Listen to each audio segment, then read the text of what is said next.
Good evening, students. I welcome you all in our today's session in which we will be covering the provisions for PGBP. So I believe that you all must be doing a lot of hard work to achieve the goal of your life to become a chartered accountant as soon as possible.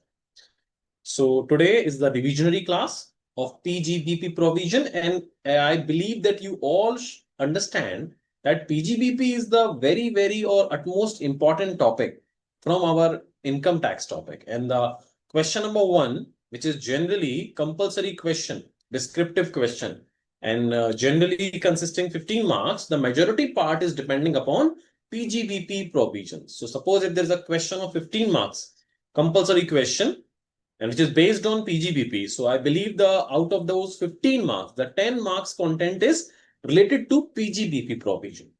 And it's a huge topic, including a lot of provision, section, subsection, concept, etc., including partnership from provision and so on. So today we are going to discuss the questions, the process, the technique to attempt those questions. Those are going to be asked in the examination. So I do believe that you must have all revised the provision. As I always say, when there are revisionary class, you should revise that topic before that class. So that actually gives you more knowledge, and in that case, you would be able to understand what exactly we are trying to convey or communicate to you. So before starting questions, let me discuss a basic thing, the pattern of this PGBP provisions. Good evening, Navneet. Good evening, Nikhil. Okay, so the pattern of question could be of two types under PGBP provision. Either there would be a trading and P&L account in which the net profit or surplus has been given in the question. So if the net profit has been given in the question, so that means this net profit as per accounting provision. And we have to adjust this profit as per the provisions of income tax. Those are applicable under PGBP chapter. So there are certain incomes, those cannot be included under PGBP head. So if there is any income which is including under any other head of income like salary income, interest income, capital gain income, rent received, etc., and if that income has been included, which should be included in any other head of income, we have to subtract that income, or we have to reduce the effect of that income which has been already included in this net profit. And there would be, or there will be some expenses also, those are not allowed under PGBP. So if any of those kind of expenditure has an effect in this net profit, we have to add back those expenditure to find out the real profit as per income tax provision. So technically what we are going to do, we are going to add back disallowed expenditure. So this is net profit as per accounting provision. The accounting provision consisting incomes of all type, expenditure of all type, may be related to business or may not be related to business.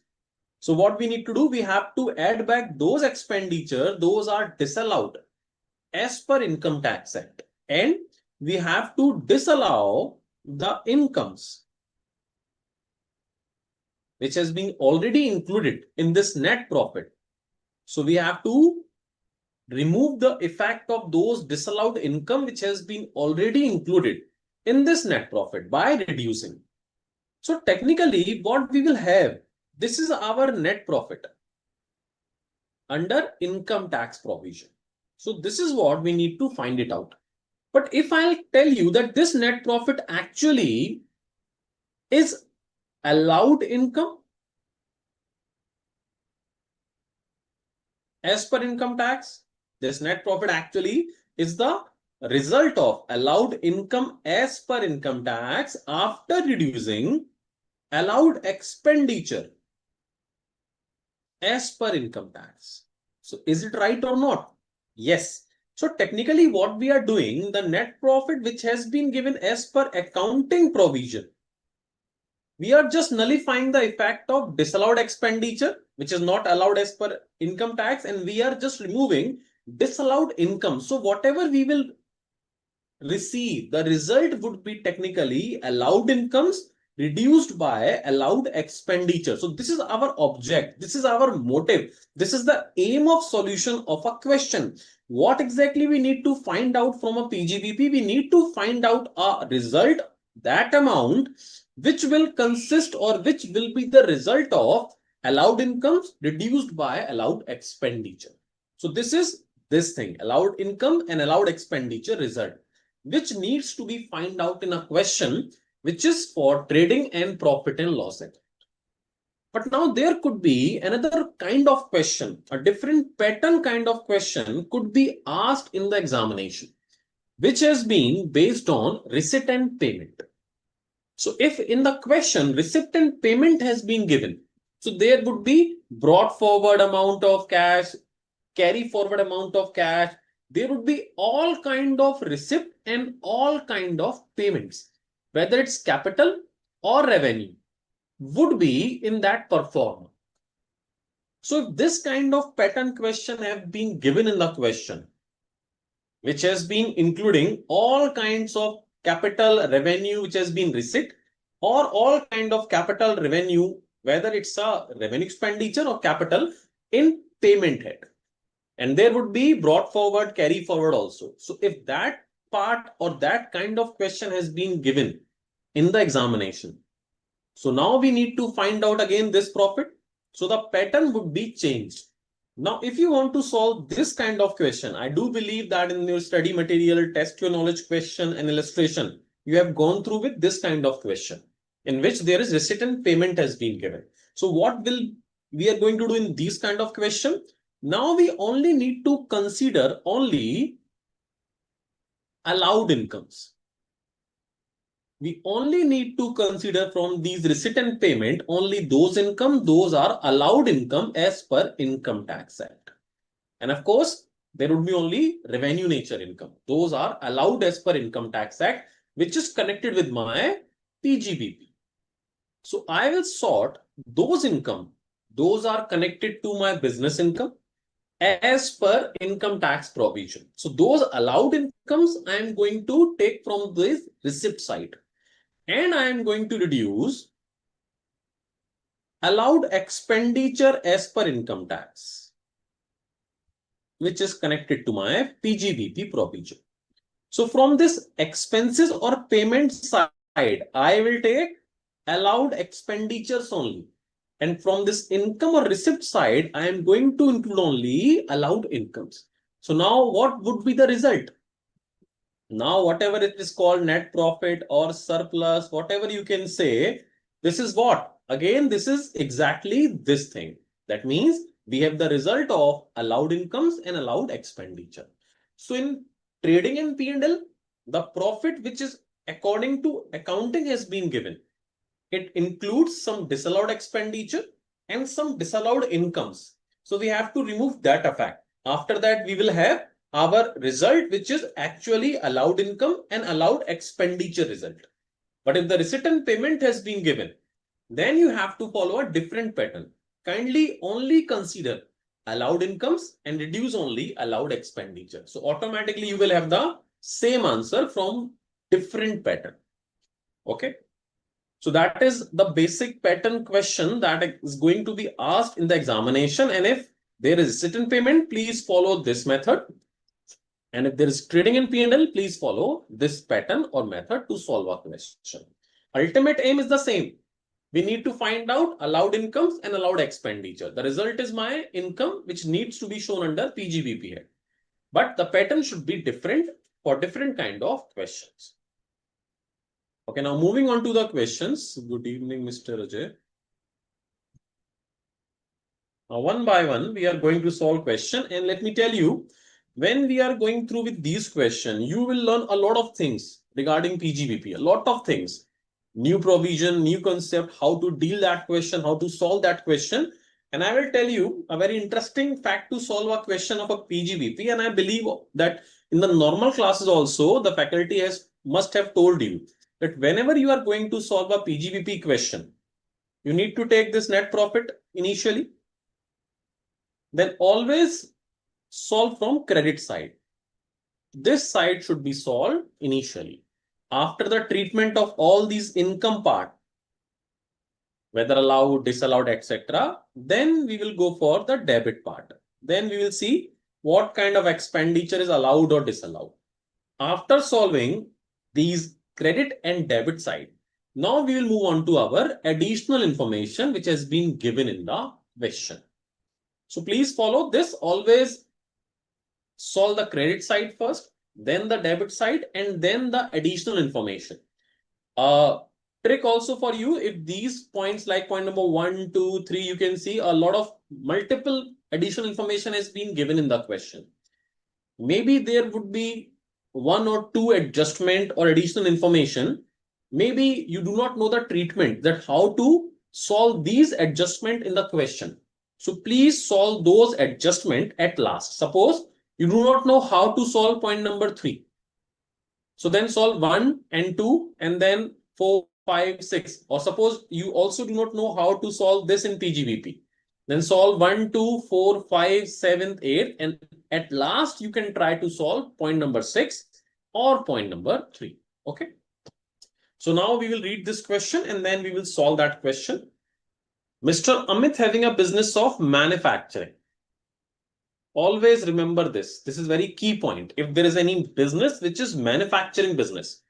So is there any special provision for manufacturing units we need to kept in our mind when we are solving a PGBP question? Is there any specific thing which is connected with manufacturing operation? And it could be applicable in the question. Who will tell me? Yes, Navneet, absolutely correct. A very important thing is additional depreciation. Correct, Miss Mahalakshmi, you are also right.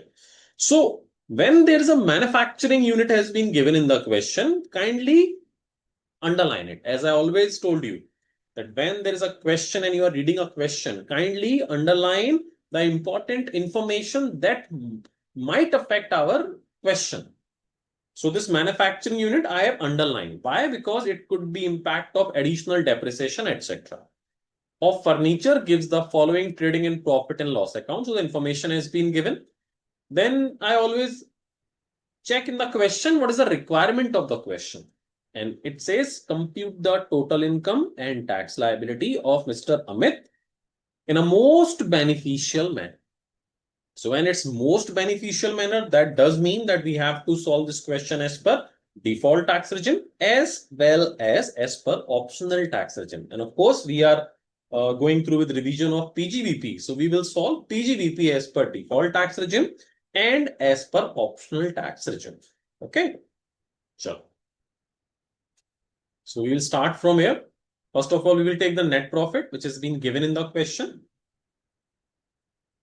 So net profit is 5085000. Then we will start from credit side. So sale, of course, part of business, nothing to do with it. Closing stock is part of business, nothing to do with it. Now, income tax refund. So this is not going to be the part of my business income at all. So I'm going to reduce it, 30,000 rupees.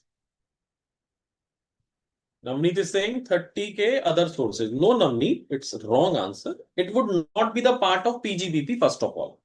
Income tax refund will not be going to the part of income from other source, but out of this 30,000, the interest portion, if any, have been earned. Of course, the information regarding that interest part would be given in the question. So the interest content is going to be income from other sources, not full 30,000. Okay. Now, warehousing charges. So first of all, we are solving it as per default tax regime. And warehousing charges has been given. So there is any special provision for warehousing charges in case of PGBP? Can anyone tell me? Is there any special provision for warehousing charges under PGBP? Yes, very good, Navneet. Section 35AD. But 35AD deduction or concept does not applicable in case of default tax regime. So in case of default tax regime, these warehouse charges would become or would be the part of my business normal income. So we are not going to do anything with it. So only one adjustment has been done from credit side. That means your credit side has been solved. So that's why I always ask students to please solve first of all the credit side. It will give you a confidence that at least my credit side has been correctly solved. Now we will move on to our debit side. Of course, opening stock is okay, purchase, paid, bonus to rent of premises, advertisement, bad debts, interest on loan. Now this depreciation must be as per accounting provision. So we have to add back this depreciation which has been given 107250 because we have to add back the depreciation as per accounting and we have to reduce the depreciation as per income tax provision. The information must be given in the question. Goods and service tax demand paid. So anyone will tell me what is going to do with this? Do I need to add it back or not? Do we need to add it back or not? Goods and service tax demand paid. Demand. There must be some demand from GST and we have just paid it. So do we need to add it back or not?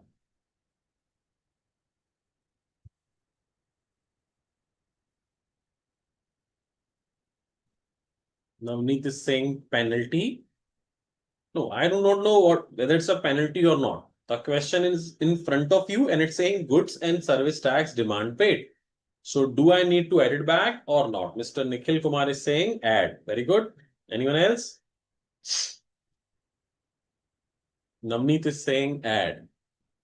Only Nikhil and Navneet and Mahalakshmi is giving the answer. What others are doing? Be participative. It's very important. So even if you are going to give your answer and might be wrong, how does it matter?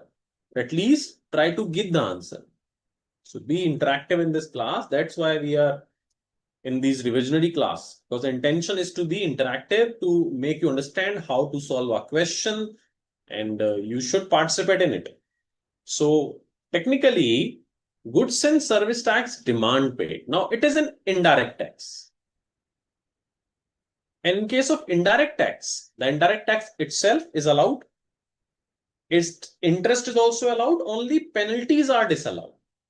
And if penalty has been not written, we cannot assume it as a penalty. So it's a simple goods and service tax demand. That means it's tax. So it is allowed. We do not need to do anything with it. It is completely allowed. Nothing to do with it. Okay. Now salary okay, miscellaneous okay. So debit credit side, you can see we have solved the debit credit side only with 2 points. So at least you will have a confidence in you that I have solved the P&L performer at least correctly. Now the additional information remaining and one by one we would be able to solve this also. Demand तभी आएगी जब penalty होगी नवनीत नहीं ऐसा नहीं है नवनीत जी ऐसा नहीं डिमांड इसलिए भी आ सकती है कि आपने टैक्स कम जमा किया है तो टैक्स कम जमा किया है आपने तो जो बचा है उसके लिए डिमांड आ सकती है या गलत आईटीसी ले लिया आपने उसके लिए भी डिमांड आ सकती है पेनल्टी टैक्स के अलावा होगी and if there is that is penalty that would be specifically given in the question okay चलो now it's saying income tax refund includes amount of 4570 of interest. So now out of those 30,000, income from other source would be 4570. But that is not a part of our PGBP solution. Okay. ये less नहीं होगा because we have already reduced 30,000 and 4750 was included. 4570 was included in this 30,000. So we do not need to reduce it again. Now salary includes 30,000 paid to his brother, which is unreasonable to the extent of 5,000. So I believe that you must have gone through with the provision. If there is any payment to relative, a specified person, which is exceeding the fair market value, the excess is going to be disallowed. So we will add back this 5,000. Correct, Mahalakshmi. Next is advertisement expenditure includes an amount of 2,500 paid for advertisement published in souvenir issued by a political party. So any payment to political party, any kind of payment to political party is going to be add back in PGBP. So this 2,500 is going to be add back because payment to political party. Miscellaneous expenditure include 1 lakh paid to political party by check. Again, this is also going to be disallowed. You can claim deduction regarding it, but that is not the part of my PGBP. Goods and service tax demand paid includes an amount of rupees 5,300 charge as penalty. Now you can see the demand part which has been given in the profit and loss account. It says out of that amount 5,300 charged as penalty. So this 5,300 was penalty and 12,750 was interest. So the penalty is going to be add back. So this 5,300 is going to be add back. This is penalty rate. Okay. Next is Amit had purchased a warehouse building of 20 lakh rupees. That is for section 35AD. In rural area for the purpose of storage of agricultural produce. This was made available for use from 15th July and the income from this activity is credited to the profit and loss account under the warehousing activity or warehousing charges. So he purchased a warehouse building for 20 lakh rupees and the revenue, whatever he has generated, has been credited to the P&L. So this 20 lakh rupees purchase, it's going to be a building because under section 30, under default tax regime, we cannot claim 35AD full deduction. We can claim the depreciation on warehousing building. So we can claim this building depreciation. That would be 2 lakh rupees. Aditya is asking, sir, what about 12,750? So interest is also allowed. So out of this GST paid 1,65,525. There is penalty 5,300. There is interest 12,750. The balance is GST tax. So this is allowed. This is allowed. Only this is disallowed. So that's why we have added it back. So under indirect tax, interest and tax are allowed. So we did not do anything regarding it because that has been already included in 162,525. So depreciation as per income tax has been worked out for you 65,000 excluding depreciation on warehousing building. So we have already reduced that 2 lakh rupees for warehousing building separate. Next is interest on loan includes an amount of 80,000 paid to Mr. Mohit, a resident, on which tax was not deducted. So who will tell me the treatment of this? Navneet Moria is saying 30% is going to be disallowed. Very well done. If you paid any payment to any resident on which TDS was liable to deduct, but if you are not able to deduct and deposit that TDS up to due date of ROI, in that situation, you can claim 70% of it, but 30% is going to be disallowed. So in this case, because of TDS, disallowed part is add back 24,000 rupees. I guess all points has been discussed. Yes. So the answer would be the PGBP as per 5034050. Mrs. Chaitra is saying 30% TDS under section 139.1. 139.1 is for due date of filing of returns. So provision is correct, Mrs. Chaitra, but section is wrong. Please do not quote section if you are not sure about it. That will give a wrong impact upon the examiner. So 30% reduction concept is correct, but section is section 139.1 is for return filing, not for TDS. Okay. Sure. So now we are going to discuss or find out this PGBP under optional tax regime. So PGBP under default tax regime would be 50 lakh, 34,040, 50. Now under optional tax regime, we are taking PGBP as per default tax regime. We will do adjustment in it. And the adjustment would be the warehousing concept which has been given in the question. For this warehousing charges, separate business income need to be calculated under section 35 AD. So this warehousing activity need to be separated. That should not be the part of normal business. That is the part of separate activity. So we need to reduce this warehousing rental value out of this, because we will solve it separately. And we have claimed 2 lakh rupees depreciation on this business also. We need to remove that effect also from my PGBP. So after that, my PGBP would be from this business 29,84050. This is manufacturing business. This is my PGBP 1. We need to calculate the PGBP from warehouse also. Now section 35 AD business. The rental charges from warehouse was 22,50,000 and 35 AD deduction would be 100% of the cost of building. That would be 20 lakh. So 2,50,000 would be my net profit. That means business to profit. The total PGBP income would have been 323,4050. So this is PGBP under optional tax regime, and this would be the PGBP under default tax regime. Clear? Okay. Next question we are discussing. So please keep this in your mind that when there is warehousing activity, pipeline network, hospital, hotel, etc., those business, those have been covered under section 35 AD information has been given. So you always have to keep in your mind that for those businesses, if under default tax regime, it will include as normal income. But if we are going to calculate the tax under optional tax regime, in that situation, we have to calculate the income separately for these specified business under section 35 AD. Clear? Moving on to next question. This is from partnership firm provision.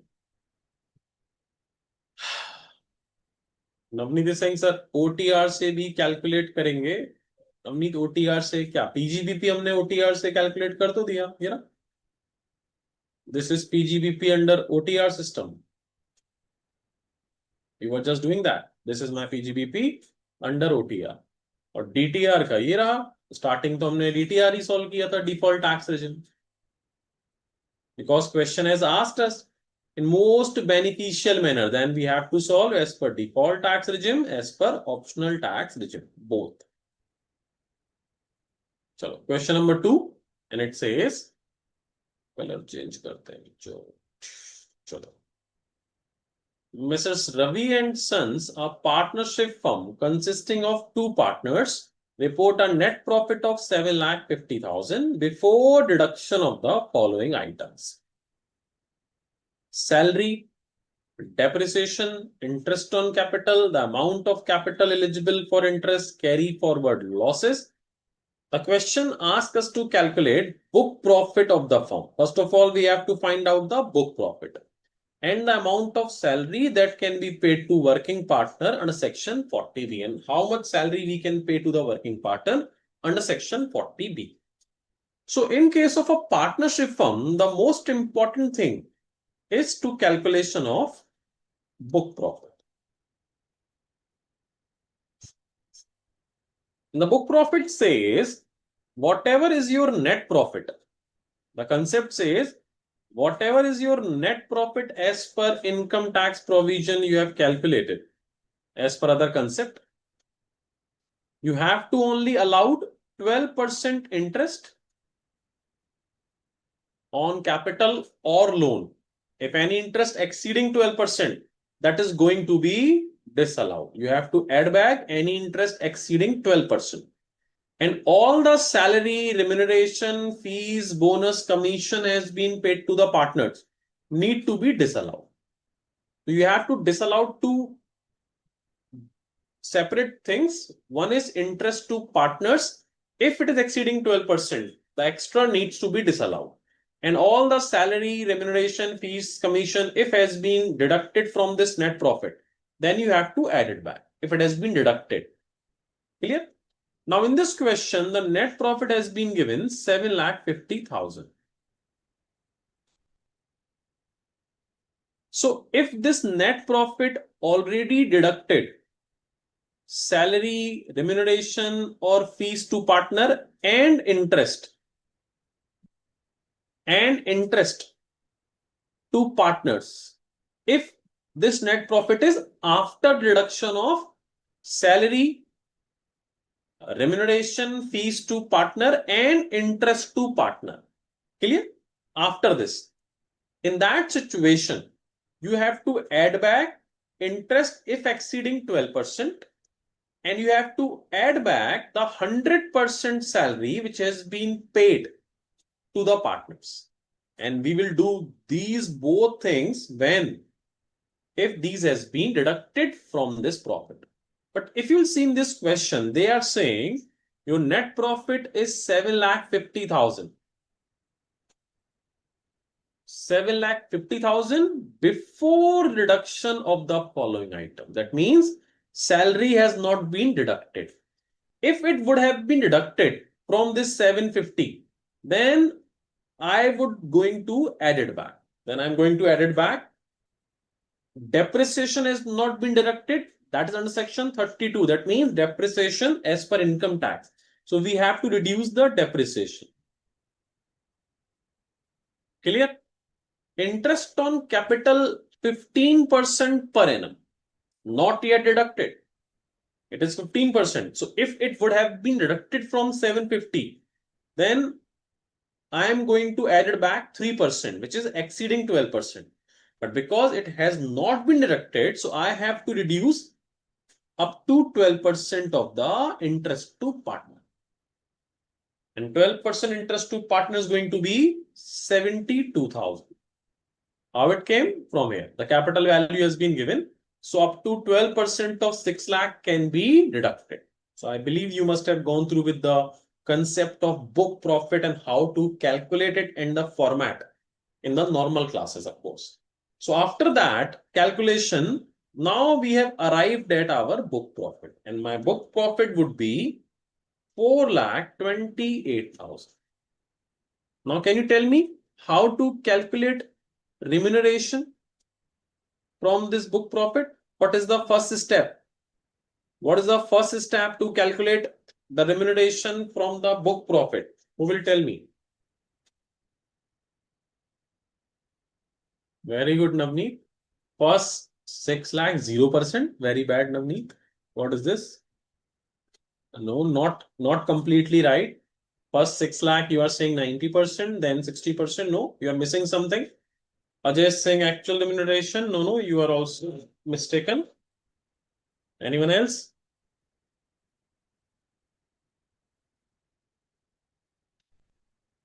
Yeah, Navneet is better now. Correct. It's 90% or 3 lakh, whichever is higher. Correct. So up to 6 lakh of book profit, we can take 90% of it or 3 lakh, whichever is higher. So my book profit is only 4,28,000. So now 90% of this would be 3,85,200 or 3 lakh rupees, which is a fixed limit, whichever is higher. So that would be 385,200. This is as per income tax. So income tax say maximum salary you can claim as per income tax would be 3,85,200. Now, what is the actual remuneration which has been paid by the partnership firm? As per accounting, it says 25,000 per month for 2 partners. So that means that would be 6 lakh rupees. And as per section 40B, the allowable would be lower. As per income tax, as per accounting, whichever is lower. That would be 385,200. So technically, we have find out the answer of both question. First one, what is the book profit? My answer is 4,28,000. What the amount of salary we can claim? 3,85,200 rupees. Suppose in this question, if I'll ask you one more answer. If I'll ask you, tell me the net profit of this business as per income tax now. Calculate net profit or calculate PGBP income of this partnership firm. Then what would be the answer? What we need to do to find out the profit and gain from business or profession or the net profit as per income tax in this question? Ajay is saying 5 lakh rupees. Why, Mr. Ajay?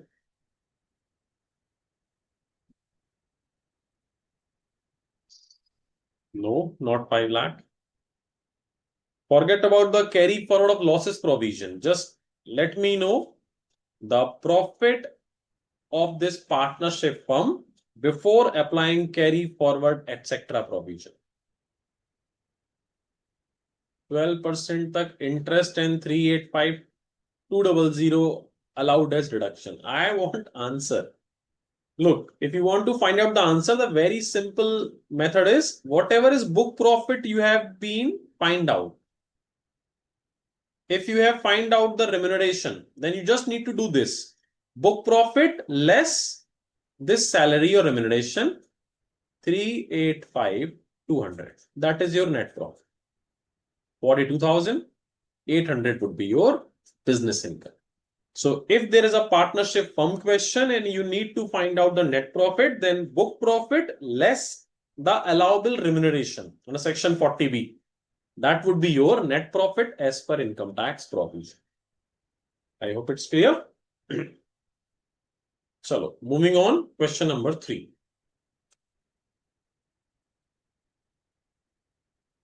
Mr. Jain and his wife, Mrs. Jain, very good, are partners in partnership firm holding 25% share in each.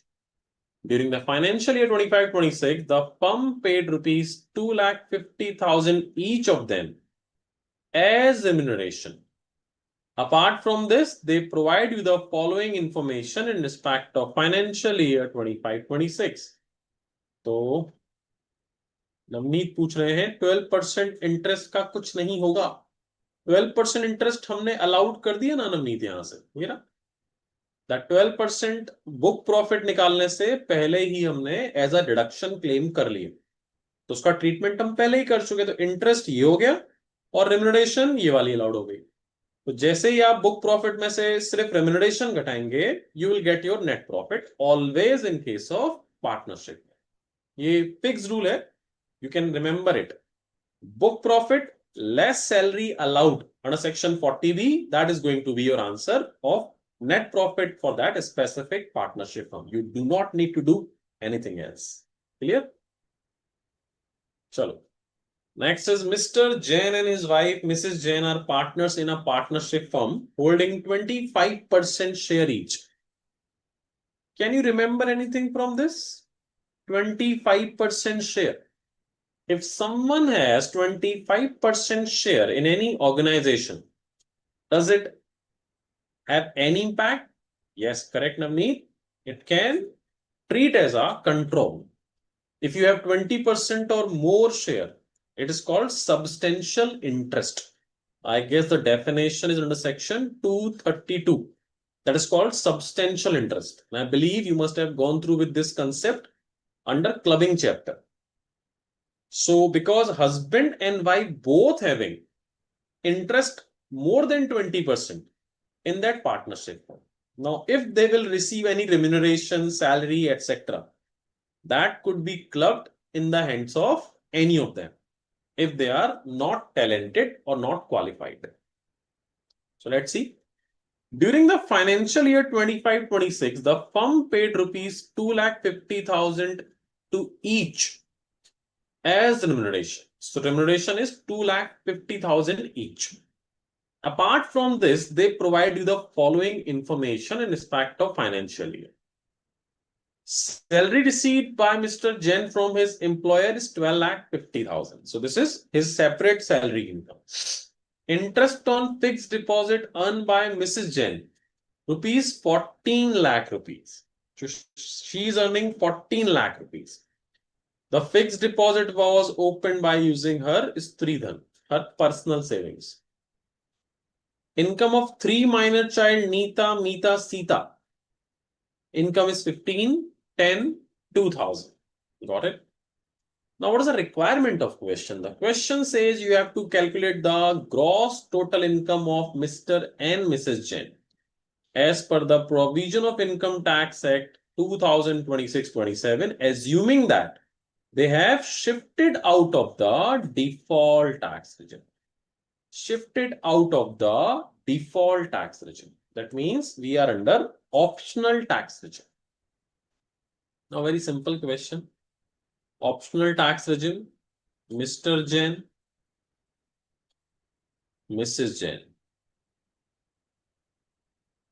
The concept says if you are having substantial interest in any organization, in a spouse, and if both is having substantial interest in that organization, then we have to see the other income, except the amount they are receiving from that organization, except this 2,50,000. We have to find out the other income of Mr. Jain and Mrs. Jain. And who is having higher income? The income receiving from this organization is going to be clubbed in the hands of that person. So if we'll find out the other income, the salary income is 12,50,000. Out of this 12,50,000, 50,000 is going to be deducted as standard deduction. So Mr. Jain income would be 12 lakh rupees. Mrs. Jain income is income from other source. That is going to be 14 lakh rupees. Now you can see who is having higher income. Mrs. Jain is having higher income.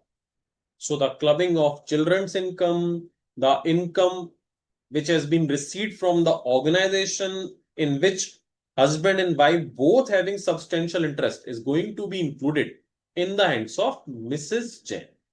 So income from firm 250 relates to Mrs. Jain, and this is going to be clubbed.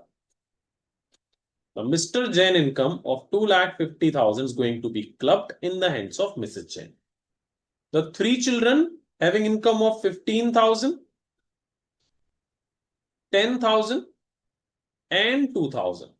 This is also going to be included in the hands of the parents having higher income. But they or she can claim exemption under section 1032 of 1,500 rupees per child. That means total 4,500. So the net taxable including is going to be 22,500 rupees. So Mr. Jain income would remain the GTI 12 lakh rupees and Mrs. Jain income is going to be 19,225,000. That is going to be her GTI. We are solving those questions. Those has been asked in the examination. I'm telling you, most of these questions, if you see last 4 or 5 years question paper, you will find almost 60 to 70% kind of questions similar to these questions, what exactly we are solving in this class.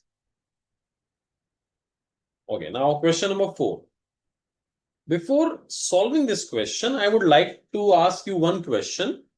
In case of section 35 deduction, which is for scientific research,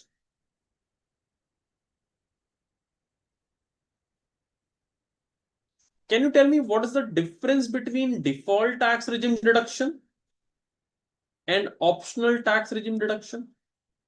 What is the difference for section 35? Navneet ji saying in-house hai paid to. Matlab there are generally two kinds of payment. One is payment to approved organization, school, colleges, etc. for scientific research. Second is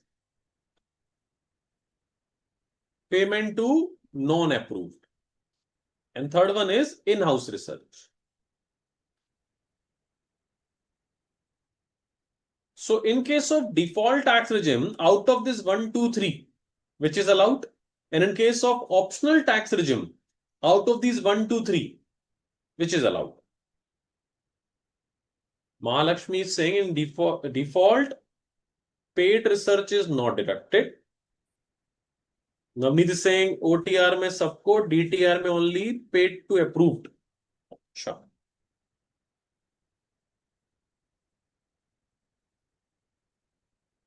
So listen very carefully. Payment to non-approved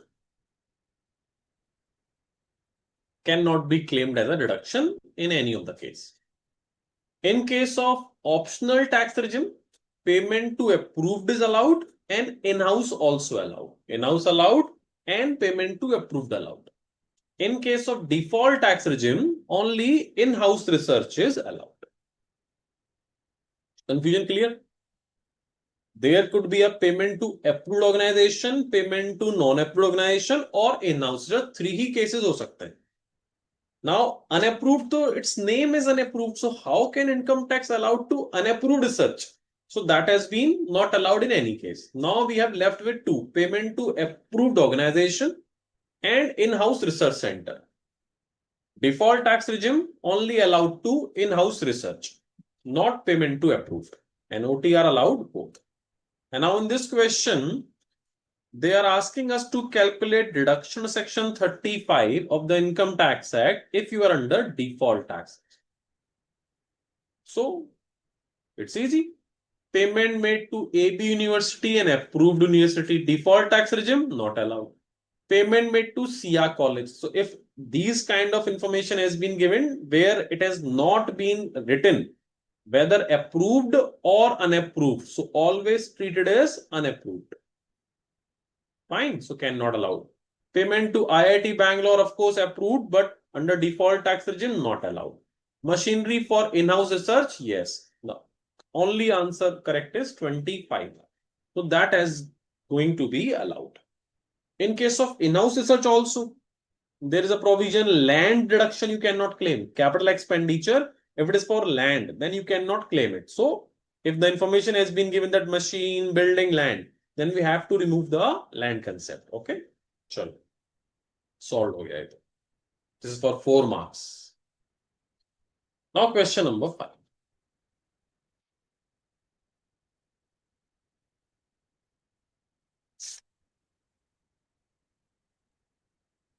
Okay, so Farah, age 40 year, is an advocate taxation.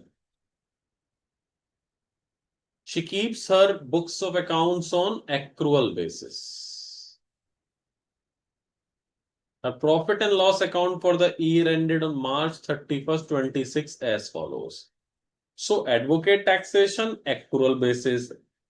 I have underlined these 2 information. So maybe there would be any impact of these information in the question. I thought there could be something, especially accrual basis. I was feeling specifically written in the question. Generally, it has not been written in the question, but in this question, accrual basis has been specifically written over there. So we will see what is the impact of it. Now, net profit has been given in the question. So I always ask you, read the requirement of question, then we will start. Find out income, taxed, most beneficial. So that means a default tax regime as well as optional tax regime. We have to solve it with both. In my opinion, under these 5 heads of income, 3 heads are very difficult, like salary head of income, capital gain, and PGBP. Out of these 3 heads of income, my personal opinion is PGBP head is very easy. Because this is the only chapter in whole income tax. This is the only chapter you already know the meaning of the terms which has been used in this chapter. Except this chapter, 99% terms, whatever you are going through with the other chapters is new for you, like rebate, surcharge, black money, white money, previous year, assessment year, agricultural income, income from house property, gross annual value, municipal taxes, pre-construction period, bonus, commission, salary, allowances, house rent allowance, car perquisite, standard deduction, uh, special allowances, professional tax payment, sale consideration, cost of acquisition, index cost of acquisition, then cost of improvement, exemption to section 54, share transfer, buyback provisions, etc. Then income from other source having gift provision, then deduction concepts, then clubbing provision, set of provision, TDS provision, TCS provision, return filing. So the terms which though has been utilized in these chapters are new. So when we teach our students, if I am teaching you and we are talking about rebate. So first of all, we have to tell student what is the meaning of the term rebate. Rebate means a kind of discount. Surcharge, we have to tell the student surcharge means tax on tax.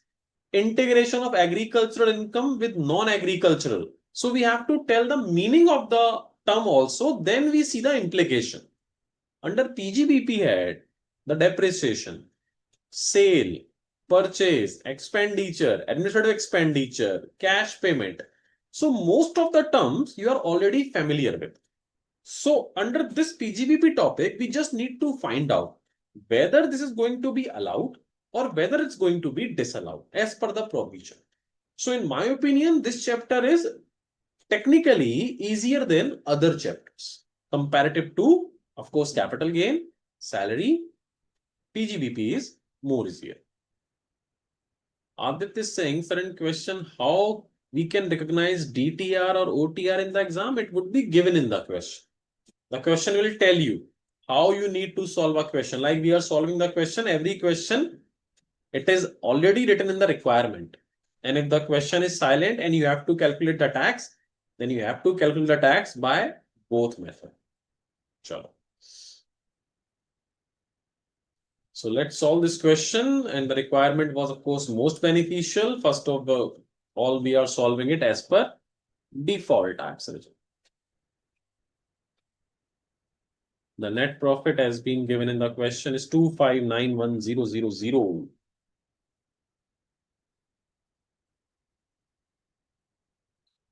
Now always start from income side. Taxation services, appeal services, consultancy services, business income. Dividend, of course, going to be reduced.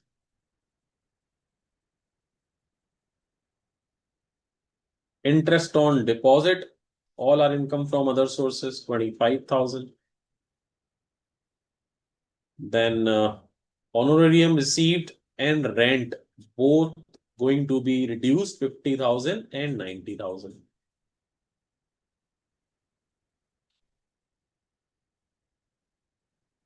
Credit side has been done. Moving on to the debit side. Staff salary, rent, administrative expenditure, incentive, meetings, seminars, purchase of car. This is a capital expenditure, and this capital expenditure has been reduced from business income. So, of course, this is going to be add back. We can claim the depreciation of it later on, but this is going to be add back. The car value. So, depreciation need to be find it out later on.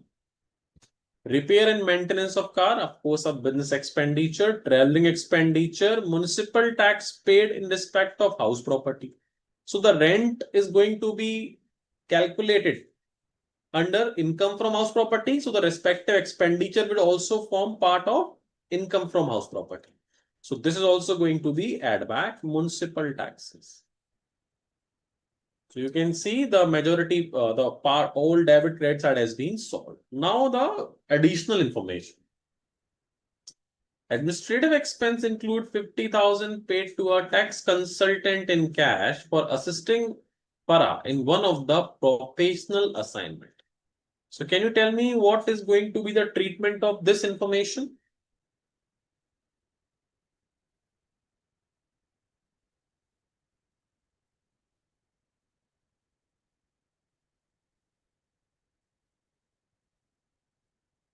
Mahalakshmi is saying deduct.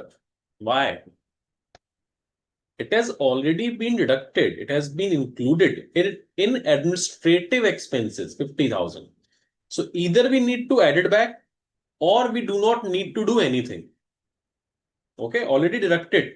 So either we need to add it back, Mahalakshmi, or we do not need to do anything with it. So you just need to tell me no need to do anything or we need to add it back. Ajay is saying add back. Kuldeep is saying ignore. Mahalakshmi is saying no need to do anything. But technically we have to do because cash payment has been done. Cash payment if exceeding 10,000 rupees in a day to the same person is going to be disallowed. And if it is more than 10,000, it's going to be add back. So this 50,000 is going to be add back, students. I thought you must have remembered this provision because that's a very simple and interesting provision that any payment exceeding 10,000 is going to be disallowed. Sure. The traveling expenses include expenditure incurred on foreign professional tour of 50,000, which was within the RBI norm. So when RBI permits, then we do not need to do anything, of course. Para paid medical insurance premium for her parents online amounting to 47,000. Also paid 8,500 by cash preventive health checkup. So this is for section 80D deduction, not the part of our PGBP. Repair maintenance of car is for the period from 1st October 25 to 30th September 2026. So technically, repair and maintenance is given in the question is 35,000. And the question says it is from 1st October 25 till 30th September. So 35,000 has been paid from 1st October 25 till 30th September 26. So what do we need to do with this information? Do we need to do something or we need to ignore it? It's okay. Repair and maintenance of car is for the period 1st October 25 till 30th September 26.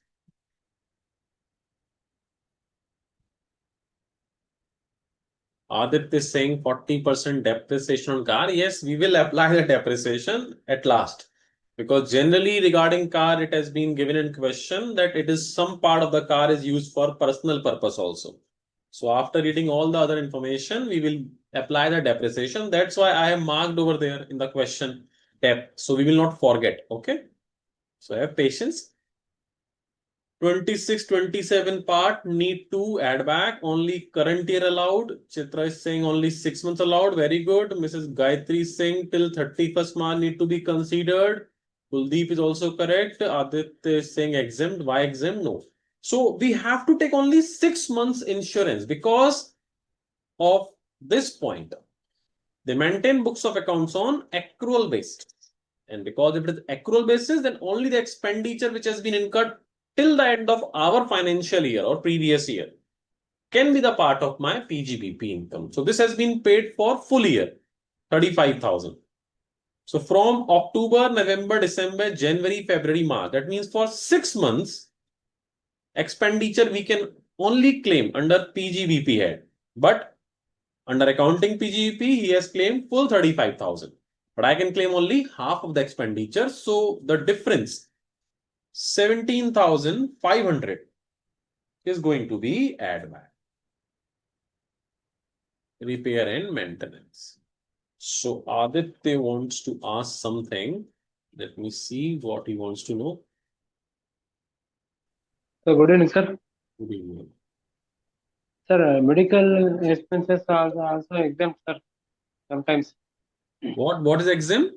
Medical expense. Medical expenses. Medical expense. Sometimes medical. No. Medical expenses. Medical expenses information which has been given in the question. That is not for PGBP expenditure. You can see. Medical expenditure, insurance premium benefit, we can claim under section 80D. So we can claim the deduction under section 80D. But that is not for my PGBP treatment. No? Abhi we are solving Okay, sir, okay. PGBP part. So in the deduction point, we can claim the deduction under section 80D for this point. But that is not related to my Okay. calculation for PGBP. That's why I ignore it. Okay, sir. At what situation we can take exempt for medical, sir, medical treatment? No, we cannot claim the exemption. You are using the wrong word. We can claim the deduction of medical expenditure. Yes, sir. Deduction, sir. Yeah, deduction we can claim, but we cannot claim deduction under default tax regime. So we are solving under default tax regime and we are solving PGBP income. So under PGBP, we cannot do anything with this point number 3. When we will find out the deduction of section 80D, then we can claim the deduction of this medical expenditure. But this point number 3 does not have any connection with my PGBP treatment. So I have skipped it. You can claim the deduction under deduction of section 80D part after GTI. Okay, sir. Okay. Thank you, sir. Okay, welcome. So repair and maintenance part has been cleared. Only 50% we can claim. So the balance we have added back. The last point, she has paid 1 lakh rupees towards advance tax. So again, this advance tax would be deducted from my tax liability. When I will calculate my tax, after that tax, I can reduce this advance tax. But this advance tax does not have any relation to my PGBP. Same as point number 3. So I am not going to do any treatment of point number 3 in my PGBP. I am not going to do any treatment of point number 5 in my PGBP. So my PGBP is left with only one treatment, and that is depreciation on car. So how much depreciation on car? Now Aditya, tell me, what would be the depreciation on car?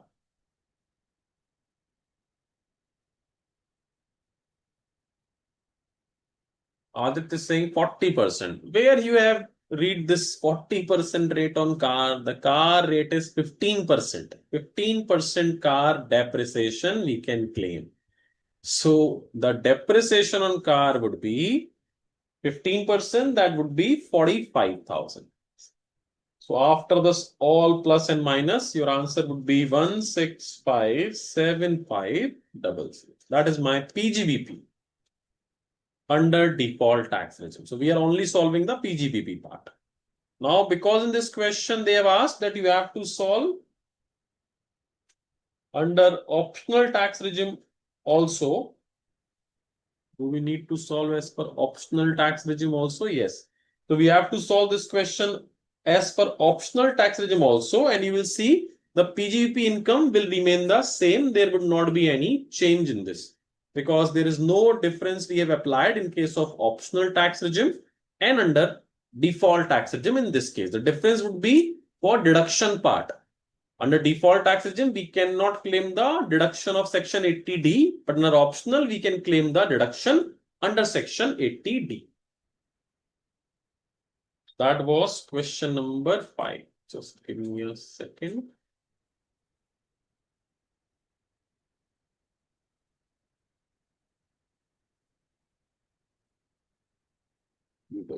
That's correct. So there is no impact on PGBP. The same answer would be for default tax regime PGBP and the same answer for optional tax regime of PGBP in this question. Moving on, question number 6.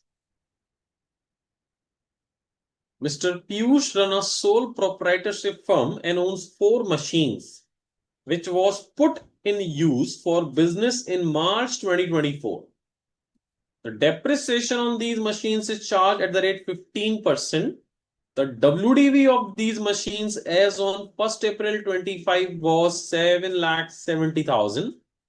2 of old machines sold for this and that value, etc. So this is an easy question because I want to solve more complicated questions. So in this question, you have to find out the depreciation and deduction section 35. If he has shifted out of the default tax system. So it's a very simple question. You can try yourself. I would like to solve the difficult question like question number 7. Yes, this is an interesting question. Mr. Ashok age 61 year, a resident individual engaged in a wholesale business of stationery products, provided the following information for the year ended so and so. He is also a partner in UVW and Company, a partnership firm. So now we have to see the income he is earning from his business and the income he is earning from the partnership firm. The point number 1 says the PGBP had income we are solving. The first point, interest on capital from UVW and Company at 14% in accordance with the partnership deed.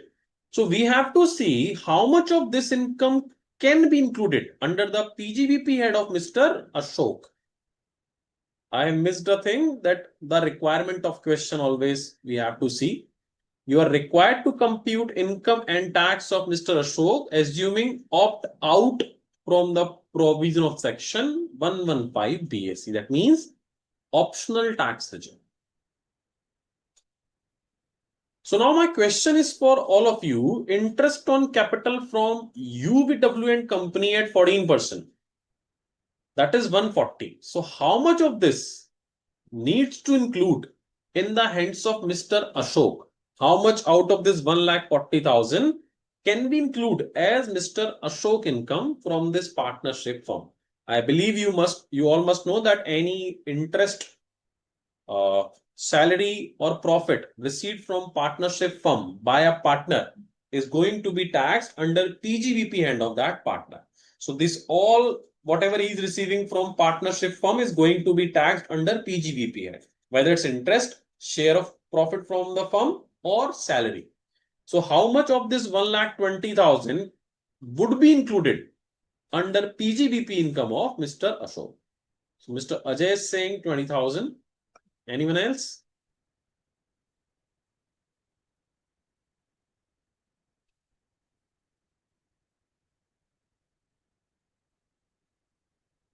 Out of this 1,40,000 students, how much amount is going to be included in the hands of Mr. Ashok as interest income from partnership firm? Navneet is saying more than 12%. Miss Mahalakshmi is saying 20,000. And I would say all answers are wrong.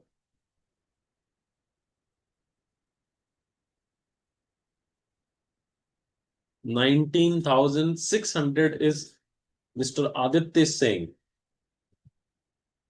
No, Mr. Aditya. The correct answer is 1,20,000. The provision says whatever interest is allowed in the hands of firm, like out of this 1,40,000, this is 14%. So up to 12% is allowed. So out of this 140, 1,20,000 must have been allowed as expenditure in the hands of partnership firm. So whatever amount is going to be allowed in the hands of partnership firm, this is going to be taxed in the hands of the partner individually. So this 120 has been allowed as expenditure in the hands of firm. So whatever is going to be allowed as expenditure in the hands of firm, that is going to be taxed in the hands of partner as income. Like if I am an employer, I am paying salary to my employee. Suppose 10 lakh rupees. So that 10 lakh rupees as an employer, I will claim my expenditure in P&L salary. And what would be his income? 10 lakh would be his income. So whatever is expenditure I am claiming in my P&L, that can be treated as income in the hands of the individual partner. Understand? 2% per tax nahi dega. Yes, of course, because that is disallowed. Correct, Mr. Namni? Out of when this 120 has been allowed as expenditure, that means out of this 140, 20,000 must have been disallowed. Disallowed means it must have been added back into the profit of the firm. So on that 20,000, firm has paid tax because this has been added back in the profit. But 120 has been allowed as expenditure. So on this 120, the firm will pay that, not tax, but the individual needs to pay tax.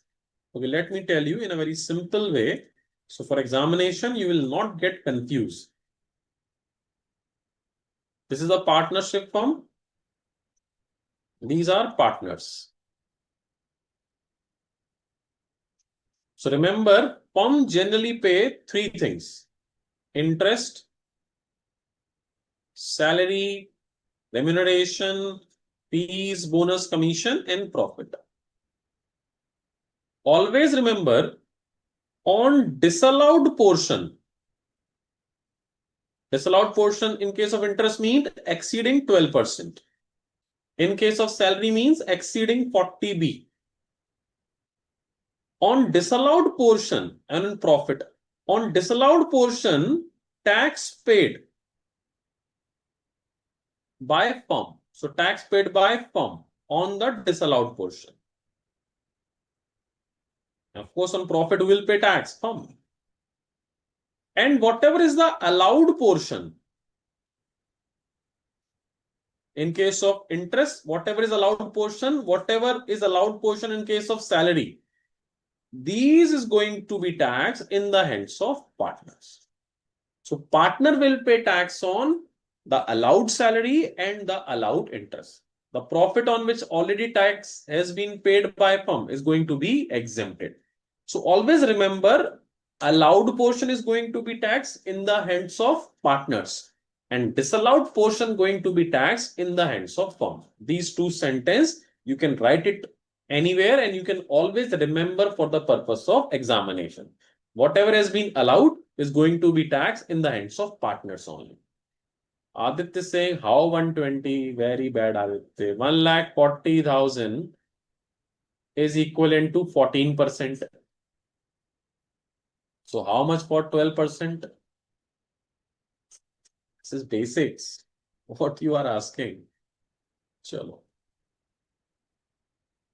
So interest is 1,20,000 going to be taxed. Now second, share of profit from firm, because on this share of profit, firm has already paid tax. So share of profit is always going to be exempt in the hands of partners. Aditya is saying, sorry sir, multiplied. No problem. It happens. Okay. Chalo, third पे आते हैं.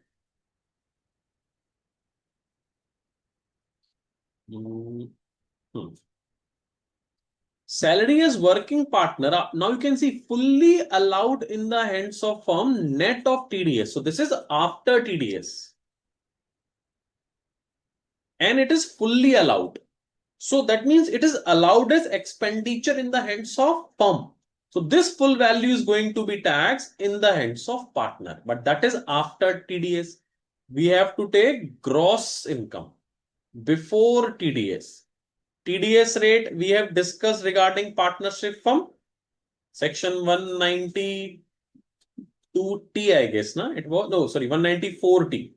So 90,000, the TDS rate is 10%. So that means this is after 10% of deduction of TDS, equivalent to 90. So what would be the full value? The full value would be 1 lakh.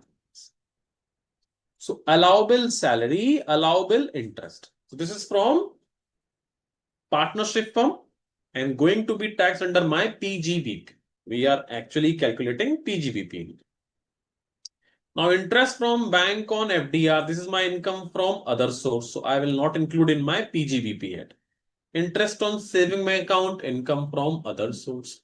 Income tax refund, including the interest value, income from other source. Net profit from wholesale business. So now we have one more business. This is from firm business income. Now my individual business, the net profit has been given 6,60,000. Amount debited include the following: depreciation as per books of accounts. So what do I need to do? I have to add it back. That is 34,000. Next is motor car expenditure. So not a problem. Now municipal taxes paid for the shop for 2 half years payment for 1 half year made on 12 July 25 and for the other 31st December 2026. So there's a section which is section 43B, which says any fees if levied by the government. It says all taxes, fees, etc. paid by government, levied by government. It's allowed only if it has been paid up to due date of ROI, up to due date of ROI.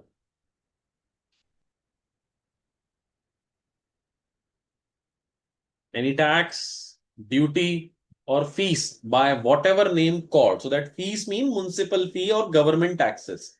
Those are allowed. So you will see out of this 7,000, half has been paid on 12 July 25 and half has been paid on 31st December 26. So my due date of ROI could be 31st of July if it is not audit case, not a company case, a business that does not fall under audit case. The date of ROI would be 31st of July. Even if it is audit case, the due date of ROI would be 31st of October 2026. October. So half payment has been made in July, that is allowed, but the half payment has been paid after due date of ROI. So half payment could not be allowed as a deduction. That could be allowed as deduction in the next previous year. But because it is after October, so we cannot claim that as a deduction. So 3,500 is going to be again disallowed. Next is salary to manager by way of a single cash payment. Now, so you all know what we need to do with this 22,000. Single cash payment exceeding 10,000. What we need to do? We have to disallow it completely. So this 22,000 is going to be disallowed. Next is the WDV of the asset used in above wholesale business as is under computer and printer. So the computer and printer both are having 40% depreciation rate. So the DAP would be 96,000 and 60,000. So this is 96,000 and 60,000. In case of motor car acquired on 31st 12/25, 20% used for personal purpose. So because it has been used for less than 180 days, so the depreciation rate would be half of 7.5%, and whatever would be the debt, 20% is disallowed. So we can only claim 80% of the depreciation, which would be 40,800. 6,80,000 into 7.5%, and 80% we can claim of it. So that would be 40,800. Moving on next. He owns a house property in Mumbai, which was sold in so and so, area of rent is so and so, etc. This is for income from house property. You can see 20% of car has been used for personal use. So this motor car expenditure, which was 40,000 we have claimed, 20% of this also going to be added back. Motor car expenditure. Let me tell you, in case of motor car, in 90% cases, in the additional information, it would have been given that 20% or 30% or 40% or 10% is for personal purpose. So if any expenditure already been deducted regarding that motor car, whether motor car insurance, motor car expenditure, repair, etc., you have to keep this in your mind that if that is personal use, then we have to disallow that expenditure always, that part of expenditure. LIP is for deduction, PPF for deduction, health insurance deduction, contribution deduction. So my PGBP would be after this all it would be 750,700 under optional tax region. I hope it's clear. So in PGBP, we do not need to do anything very technically. We just need to find out whether this expenditure need to be allowed or disallowed or partially allowed or partially disallowed, while keeping in mind the connected provisions. So that is very important. There is no single point which is very complicated in case of PGBP. Like capital gain, you see a question is having multiple calculation like indexation, exemptions. In salary, a single question having provision like gratuity, leave encashment, car perquisite. So they are having huge treatments of even a single point. Under PGBP, generally treatment are very, very, very simple if you remember the correct provision. Next is Mr. Sahil.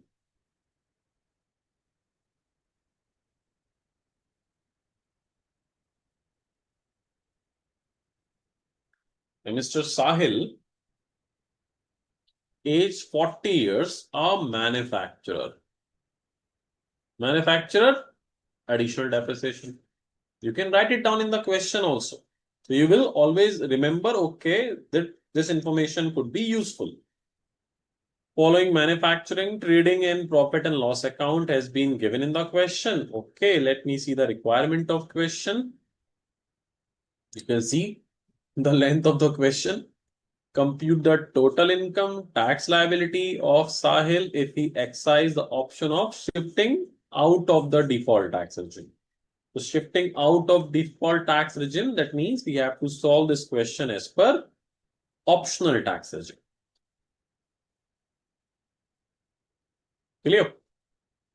Now, for that purpose, we have to take the net profit initially 9492 or 000.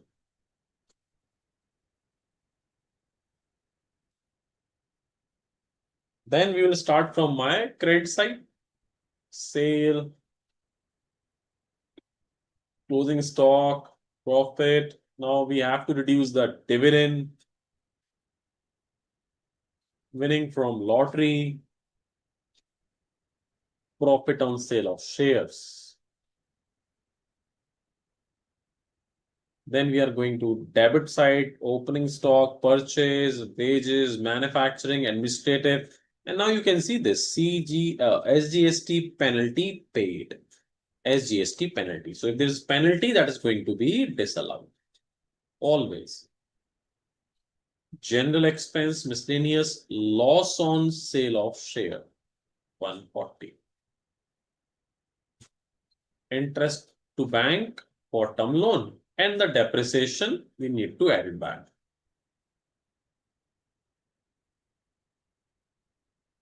You can see debit credit side sorted.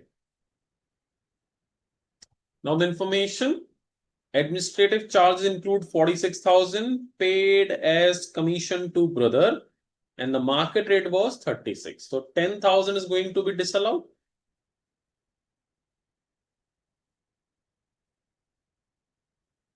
The assessee paid 33,000 in cash to a transport carrier on 26 December 25. The amount is included in manufacturing expenditure. Assume the provision of TDS are not applicable. So can you tell me the treatment of this point? Navneet, instantly write it down. 35,000. So we have gone through with two questions in which there was a cash payment exceeding 10,000. So we disallowed it. In this point also, cash payment has been exceeding 10,000, but the payment has been made to a transport carrier. And there is an exemption, you can say, under rule number 6DD, which says in case of transporter, the limit would be 35,000. So because the amount is not exceeding 35,000, so this is allowed. So we do not need to do anything with point number 2. Very good, Navneet. Very good, Chetra. Bank term loan interest actually paid up to 31st March 26 was 1,40,000. and the balance was paid in November 2026. So you can see the bank interest is 4,20,000. Now this point is saying out of this 420, 140 paid on 31st March 26, and the balance which has been 280 that has been paid on November 2026. So what do I need to do with this? Do I need to add it back or do I need to do nothing with it? Who will tell me? And the reason also in short.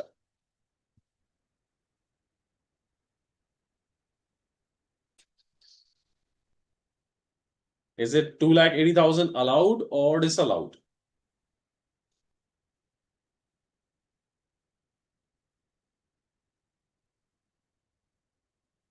Mrs. Chetra is saying 280 added back. Kuldeep is saying allowed. Why, Mrs. Chetra? Why do we need to add it back? What is the reason behind it?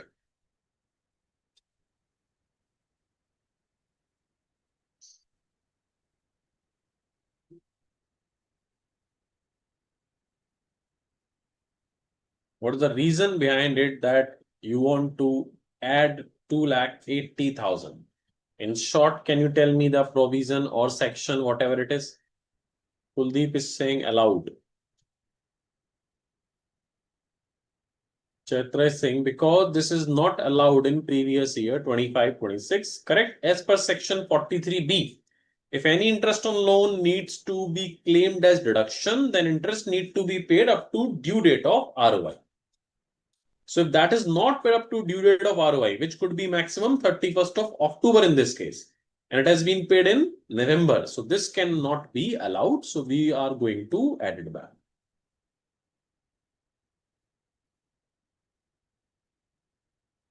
Next is miscellaneous expenditure including 10,000 to Prime Minister Relief Fund that can be claimed as deduction under section 80G, but not over here. It is 10,000. Next is loss on sale of share represents shares sold within a period, that is for capital gain.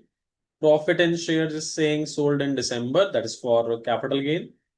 Housing loan principal is for house property case. Depreciation allowable under the Act to be computed on the basis of following information. So opening WDV has been given 84 lakh and additions during the previous year used for more than 180 days is 14 lakh. And total addition during the year is 28 lakh. Now it's a very interesting information. In this 28 lakh rupees value has been given. Total addition is 28 lakh. Out of this, 14 lakh has been used for more than 180 days. So that means the remaining 14 lakh addition is for less than 180 days. So if I'll prepare a block of asset in this case, the opening WDV 25 is 84 lakh technically. Additions more than 180 days is 14 lakh. And now you can see total addition is 28. So that means 14 lakh was for less than 180, more than 180 days. And the balance addition is for less than 1 lakh 40 days. 1 lakh, less than 180 days. That is 14 lakh. So on this value, we'll claim full depreciation. And on this value, we'll claim 7.5% depreciation.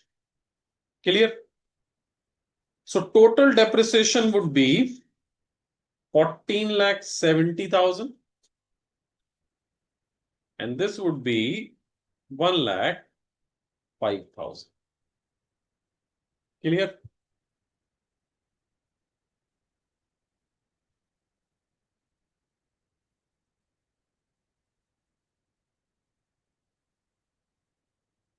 So यहाँ तक student करते हैं, then we will solve this question after a short break.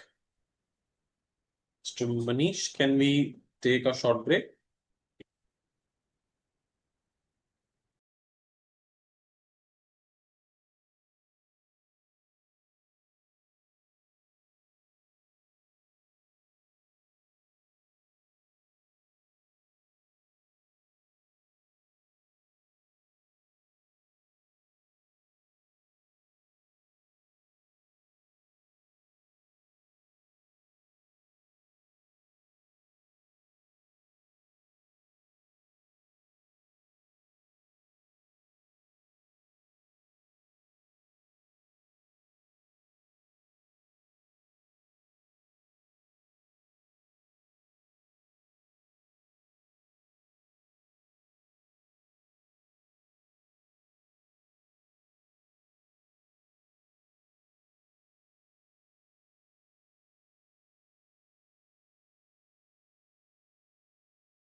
Okay, welcome back everyone. So I believe you must have your tea, coffee, etc. So we were discussing the provision of PGBP and there is query. Okay, manufacturing होगा तो additional DAP लगेगा. Sir, manufacturing नहीं है. Last question में. Actually, in this question, it has been specifically written that ignore the provision of additional depreciation. Note, you can see ignore additional depreciation under section 32(1)(2)(a). So because in this question it has been specifically written that additional depreciation provision need to be ignored. That's why we are not calculating additional dep. Else, in this question, we should calculate additional depreciation. Clear? Confusion? Sure. So I guess we have solved this question. So my answer would be, after doing all this, it would be 9312500. This is PGBP under optional tax regime.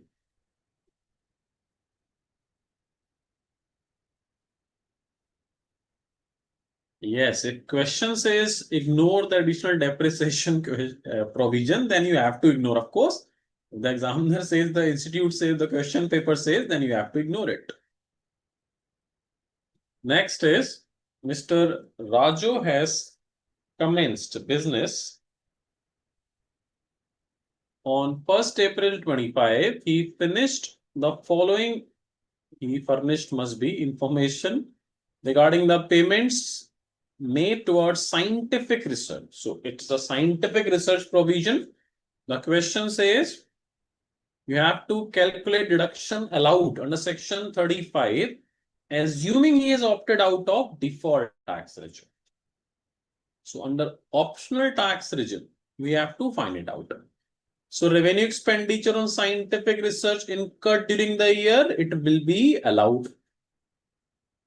Capital expenditure for scientific research, 3 lakh is going to be allowed. Contribution to notified approved research association, 1,50,000 allowed. Amount paid to H Limited, an Indian company which has its main object scientific research and approved by the prescribed authority, 250, yes. Expenditure of 250 towards purchase of land for scientific research, no. He's also incurred revenue expenditure of 2 lakh rupees towards salary of research staff and certified by the prescribed authority, yes. So total would be 10 lakh rupees reduction. Nagaraj is saying, sir, in exam calculation, depreciation show total depreciation or separate show additional and 50% of depreciation. You have to show the separate calculation, normal depreciation and additional depreciation separately. Okay.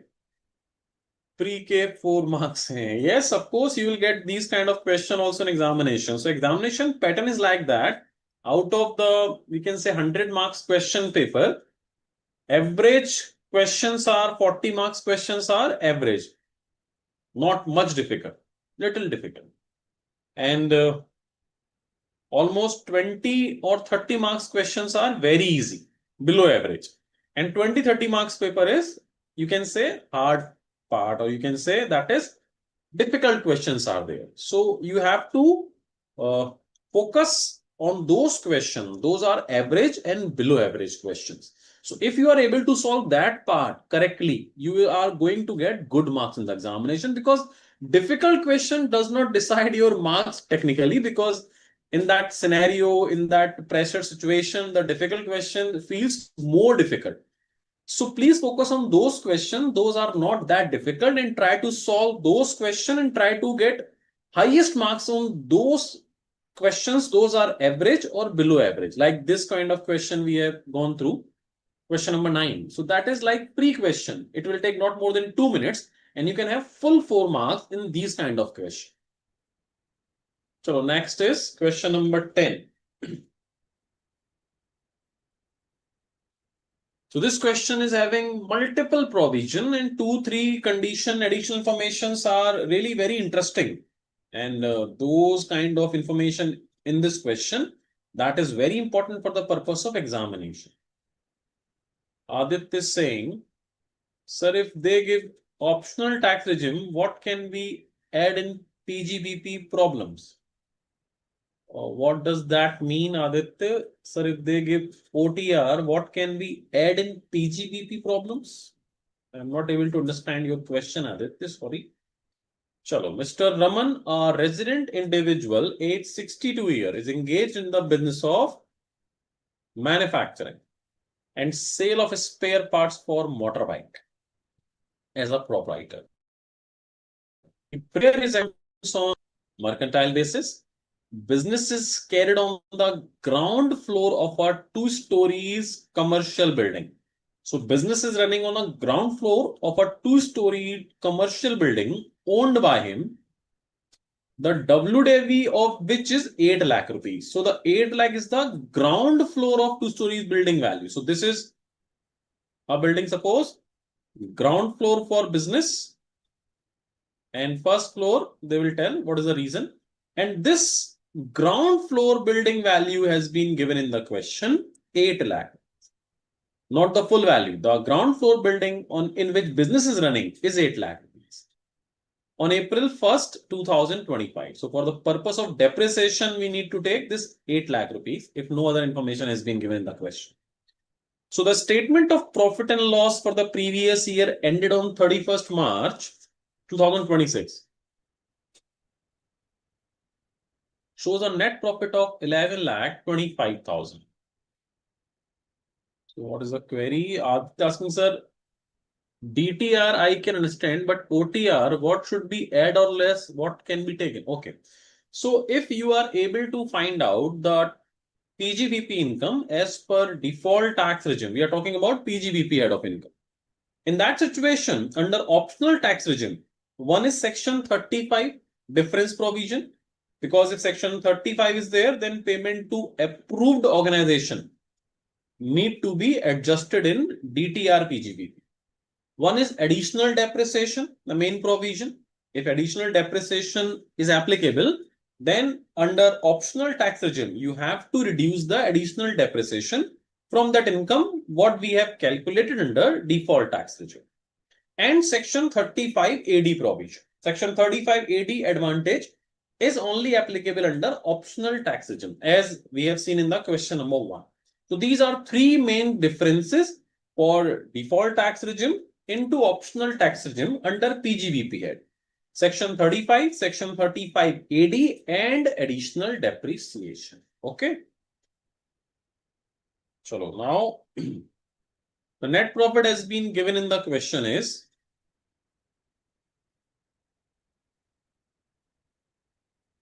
11,25,000 before tax and depreciation. After debiting and crediting the following item.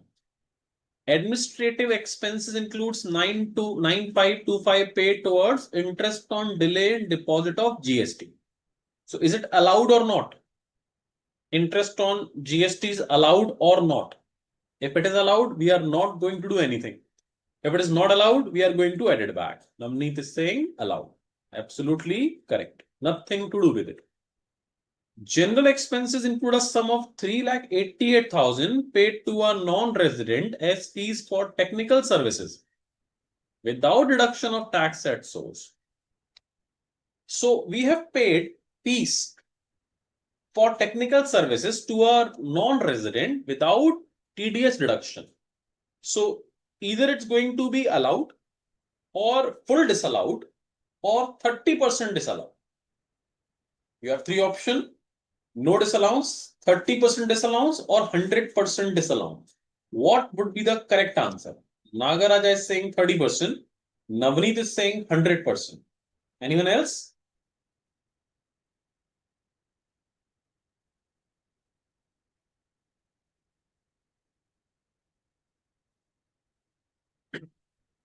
Miss Mahalakshmi is saying 30%. Mrs. Chetra is saying 30%. Ajay is also saying 30%. So 30% is having majority. Only one student says 100% disallowed. Everyone else is of the opinion that it should be 30%. And the correct answer is 100% disallowed. The reason is payment to non-resident. If this payment is to a resident, then 30% concept is applicable. But if you are paying to a non-resident and not deducted, then 100% disallowed if it is not deducted, deposited up to due date of R1. So that's why this is going to be 100% disallowed. 3,88,000. So it's a very important point. So this question is having 3-4 very interesting points. You have to keep those points in mind. Now,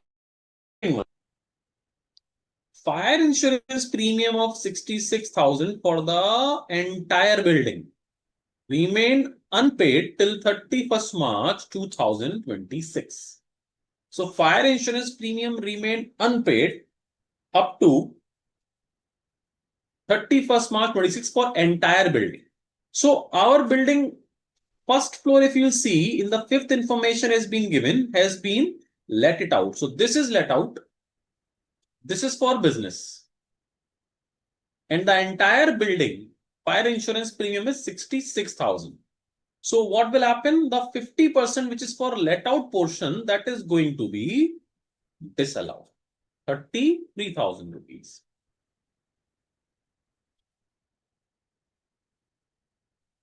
Next is, this is also a good point for the purpose of examination.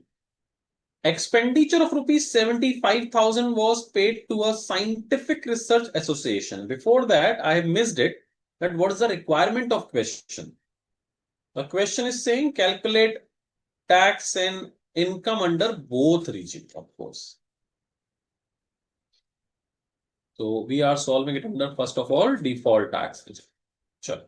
So scientific research expenditure, because in point number 4, so I just recalled, okay, to see whether scientific research expenditure is going to be allowed or not. We have to know whether under default tax regime we are solving or under optional tax regime. So expenditure of 75,000 was paid to a scientific research association approved under section 35. Out of 75,000 rupees, 50,000 utilized toward the purchase of land. But because it is a payment for approved association, under default tax regime, full amount is going to be disallowed. Now, agar sir, fire insurance premium 33K, how? Fire insurance premium for the whole building is 66,000, full building, entire building. And building is having 2 floors, ground floor in for business, first floor for let out. So this let out property insurance we cannot claim under our PGBP. So that's why 33,000 has been disallowed. Okay, Mr. Nagaraja. Sure. So this point already sorted. Now he let out first floor of his commercial. When we was solving this question, you should read it carefully, this line. Profit of 11.25 lakh after debiting and crediting the following items. So that means whatever expenditure is being given in point number 1, 2, 3, 4, 5, 6. If that is expenditure, that has been deducted from this 11,25,000. If that is income, it has been included in 11,25,000. That's why this 66,000. Out of this 66,000, we have disallowed 50% because they have claimed full 66,000 to arrive at this 11,25,000. So that's why in point number 5, this is again very important. He let out first floor for his commercial building to Mr. Aman on 1st April 25 and received 35,000 rupees per month. And this rent has been included in this 11,25,000. Why? Because the question says that the following income or expenditure has been debit or credit in 11,25,000. This is receipt. So 35,000 rupees receipt is going to be reduced out of this income. That would be 4,20,000 for a year. That is 35,000 per month. Municipal taxes 20,000. relating to building were paid equally by both Raman and Mr. Aman. Rent receipt was credited and municipal tax of 10,000 relating to ground floor was debited to the statement of profit and loss account. So you can see municipal taxes of 10,000 of ground floor has been debited. So that is correct because that is for business purpose. And 35,000 of rent has been included in this profit. So we have already reduced it from our profit. So 388, 75,000, 4,20,000, 33,000 treatment has been done. Moving forward. He sold a piece of land for 44 lakh on 12th April 25. He had acquired that land for 40 lakh on 1st January. The gain of 4 lakh is credited to the statement of profit and loss account. So we all know the gain of 4 lakh needs to be reduced because that is a capital gain part.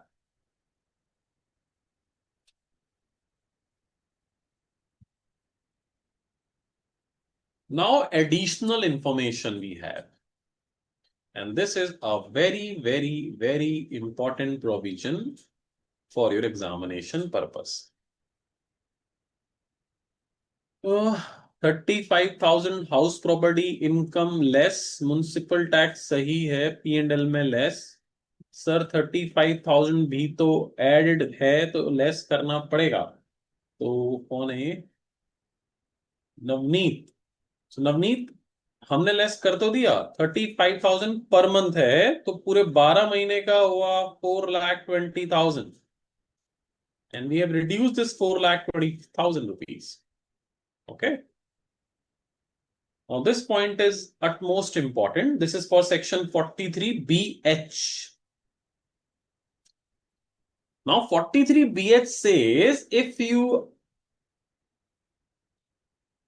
do not pay to the micro and small enterprises within 15 days or within 15 days if agreement does not exist, and if agreement exists then within 45 days, then that payment cannot be claimed as deduction. That expenditure or that purchase cannot be claimed as a deduction if the payment has not been made to micro and small enterprises within 15 days if their contract does not, if there is no contract.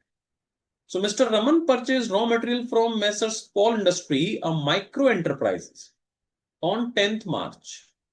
However, the payment to Messrs. Paul Industry was made on 5th April 26. So you can see the payment has been made almost after 25 days.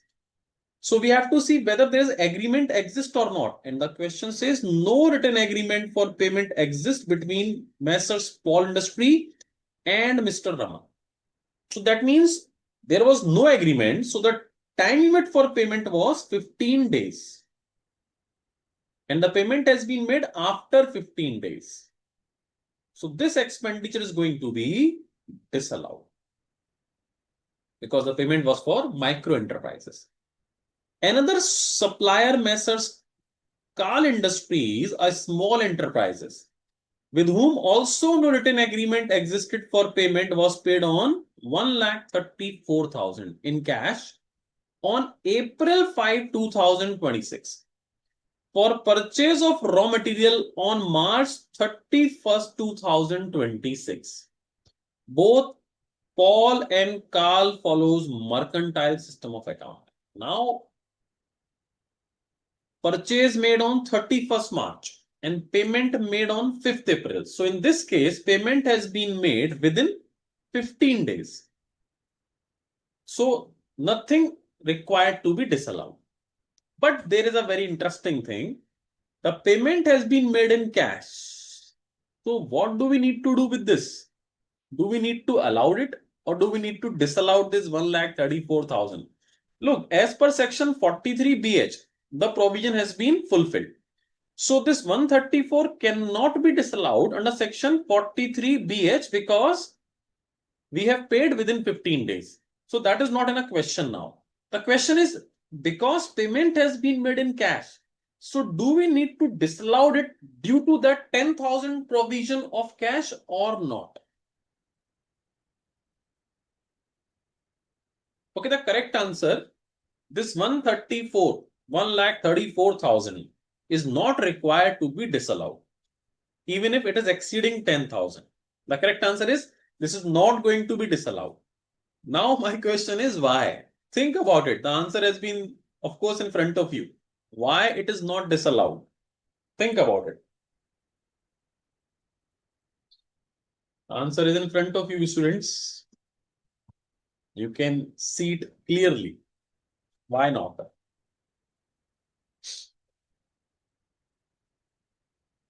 Chetra find it out. Very good, Chetra. Correct. Because the payment has been made in April 5, 2026. April 5. That is previous year 26-27.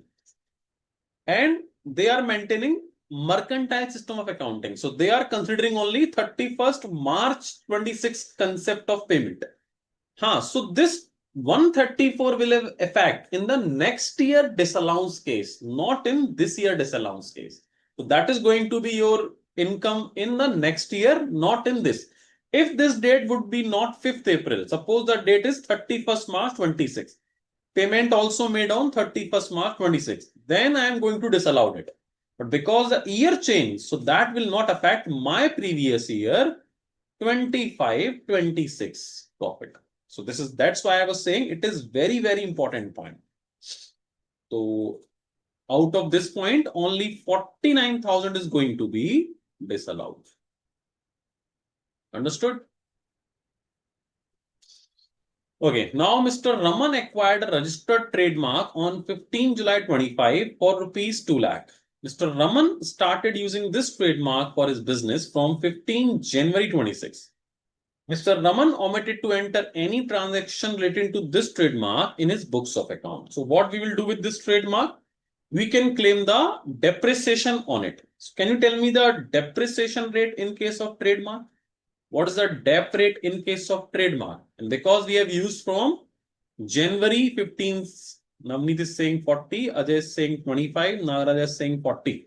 For all intangible asset, the rate of depreciation is 25%. Trademark, patent, etc., etc., etc. And because it is less than 180 days, so 12.5% we can claim as our depreciation because no entry has been made in the books of account yet. So we will claim the depreciation, it would be 25,000.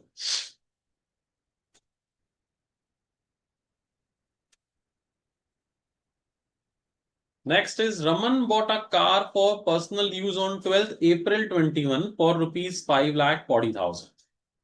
He started using this car for business purpose from 1st April 25. As on that date, the market value of the car was 2,10,000. Assume the rate of depreciation to be 15%. So there was a provision under PGBP head, you must have gone through in the normal class, actual cost of the asset for the purpose of depreciation. There was multiple cases when asset sold, second-hand asset has been purchased, asset used for personal purpose and comes into the business. So this is point number 3, which talks about when asset purchased for personal purpose and later on you introduce that asset in the business. So what could be the WDV in this case?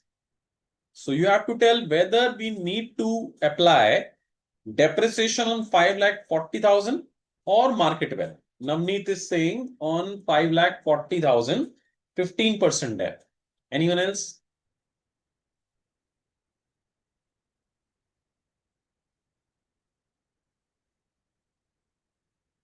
Yes, the correct answer is 5,40,000. So FMV is irrelevant. Whatever is the purchase cost, on that you can claim the depreciation from the year in which asset was put into use into the business. So on 5,40,000, if we claim depreciation, that would be 81,000. So this is also a very different and interesting point. Okay, he incurred 250 on the purchase of new machinery to be used in the production of spare part on 15th May. So on this 2,50,000, we can claim depreciation. That would be 37,500. Now you can see in this question, he was the manufacturer. And in this question, it has not been written that you can ignore the additional debt concept. So additional debt can claim. Can you tell me the additional debt percentage we can claim in this point? If it is used in 15th May 2025, then how much additional debt we can utilize in this question? Navneet is saying 20 pura lagega. Nagaraj is saying no. Nagaraj is saying full. So what is the correct answer? What percentage of additional debt I should use in this case, whether it's 10% or 20%? Miss Mahalakshmi is saying 20, Ajay is saying 20, Nagaraj is saying 20, Kuldeep is saying 20. Very good. And the correct answer is 0. We are solving this question under default tax regime, student, default tax regime. And default tax regime does not allow additional depreciation at all. So additional debt we could claim, but when we will solve it as per optional tax regime. So in this scenario, this is not applicable because this is default tax regime. Understand? Chalo. Tuition fees is deduction part, of course, not my PGBP. This is also health checkup 80D. This is also registered political party 80GGB. So now if we calculate our PGBP income, that would be 626500. Under optional tax regime, if we'll solve, normal depreciation will be allowed, Mr. Nagaraja, but additional depreciation under optional tax regime only. So how we will calculate it? Like this. First of all, additional depreciation you can claim 20% of 250, that would be 50,000. And there was a point for scientific research.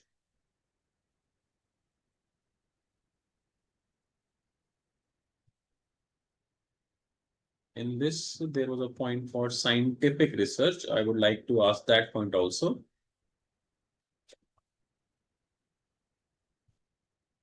Point number 4. Okay. Expenditure of rupees 75,000 was paid to a scientific research association approved under section 35.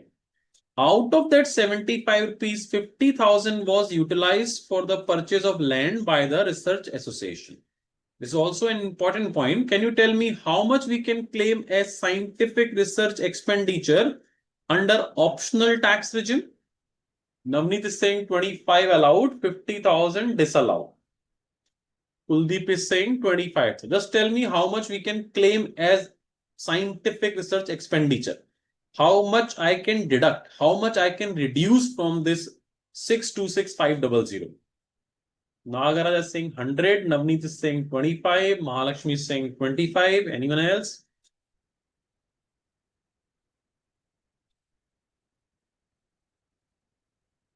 Anyone else, students? The correct answer is land not allowed as per Navneet. The correct answer is full 75,000 you can claim as deduction. So the correct answer under optional tax regime would be this. You might be thinking, why full? Because as a person, as an individual, you paid for scientific research purpose. You paid to an approved organization. After you paid, for whatever purpose they use, that is irrelevant. If this is your in-house scientific research, then that land part we cannot claim as deduction. But once you have paid it for any organization, then what part of that expenditure they are using for land or building, etc., this is none of our business. Our business is our business, none of their business in the same case. Their business is their business, none of our business. So we have paid, and deduction would be claimed on the basis of contribution made by you to approved association. for whatever purpose they use, that is irrelevant for the purpose of my deduction. That is only for in case of in-house research center. Understood? So this is also a very, very important point. So you can see in a single question, this point is very important. Second is also important. Third is this one. Third is fourth, fifth, sixth. A lot of point that is very, very important for the purpose of your examination. So we can say this question is at most important till now. So those questions we have tried till now. Out of all these questions, I believe this is the best question, whatever we have gone through till now. Okay. Fine. So now we are moving on to our RTP question. RTP question says, Mr. Yuan, a resident individual, age 45 years, is engaged in manufacturing of textile business as a proprietor. Nagaraj is saying default regime 75,000 deduct karenge Nagaraj. We have to reduce it from default regime edit or OTR deduct. Under default tax regime, we added back. Okay, and under optional tax regime, we are going to reduce it from the profit we have carry forward from default tax regime.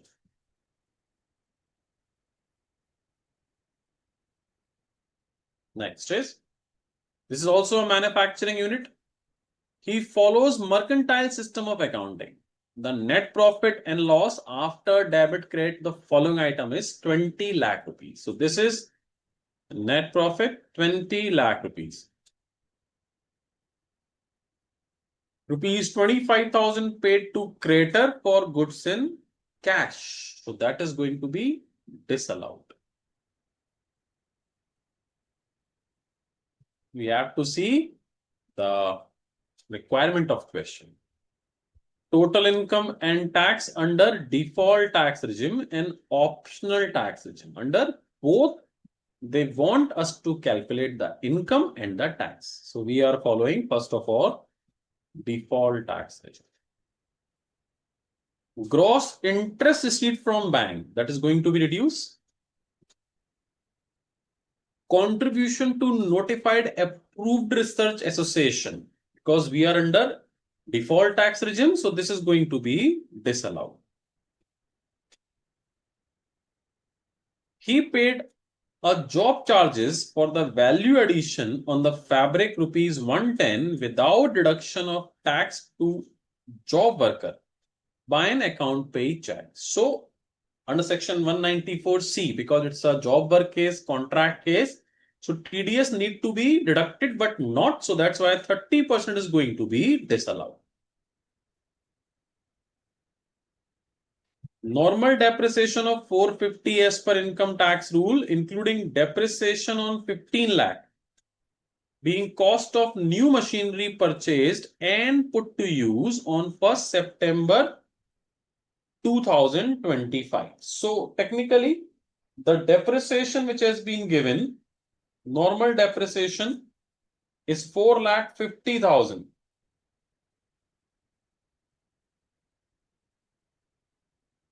As per income tax rule, including depreciation on rupees 15 lakh, being the cost of the new machine. So it is as per income tax rule. So we do not need to do anything with it. We have to,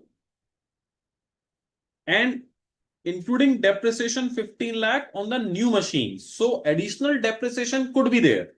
But because we are under default tax regime, so we are need to find out the additional dep part and we need to add it back on the new machine, because this 450 is normal dep, including additional dep also. So the additional dep effect we have to remove from it on 15 lakh rupees.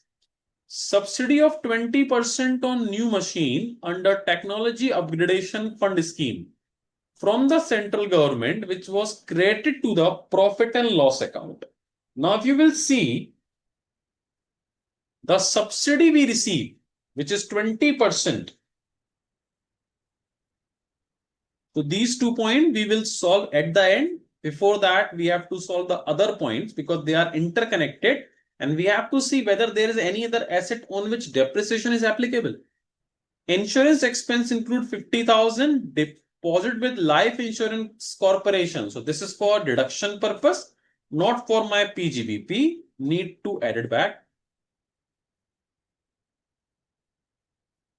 General expenses include revenue expenditure incurred for promoting family planning, rupees 75,000. So this deduction is only available with the company. We cannot claim it. Need to be added back.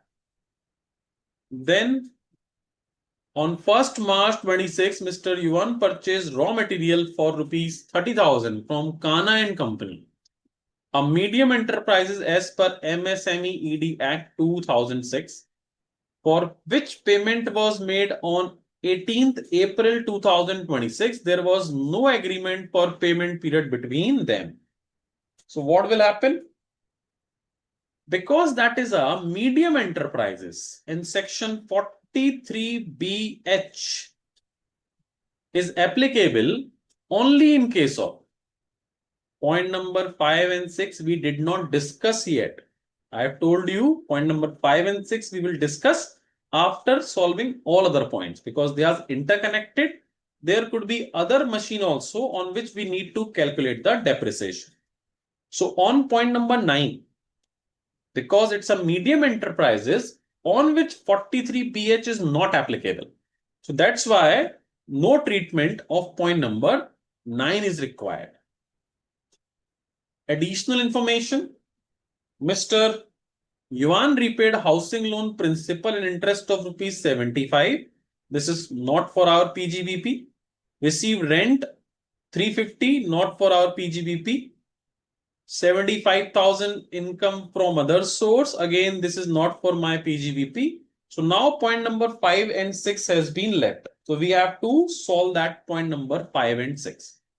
Now point number 5 says normal depreciation of rupees 4,50,000 as per income tax rule. So as per income tax, my normal depreciation is 4,50,000, including depreciation on 15 lakh being the cost of the new machine. So technically, the cost of new machine was 15 lakh, on which the depreciation and put to use on 1st September 2025. So if you will see, there is a subsidy also has been given, which is 20%. Subsidy of 20% on new machine under technology. So that means the 3 lakh rupees is the subsidy we have received from the government, which should not be the part of my cost. So we have considered the cost of the new machine is 15 lakh.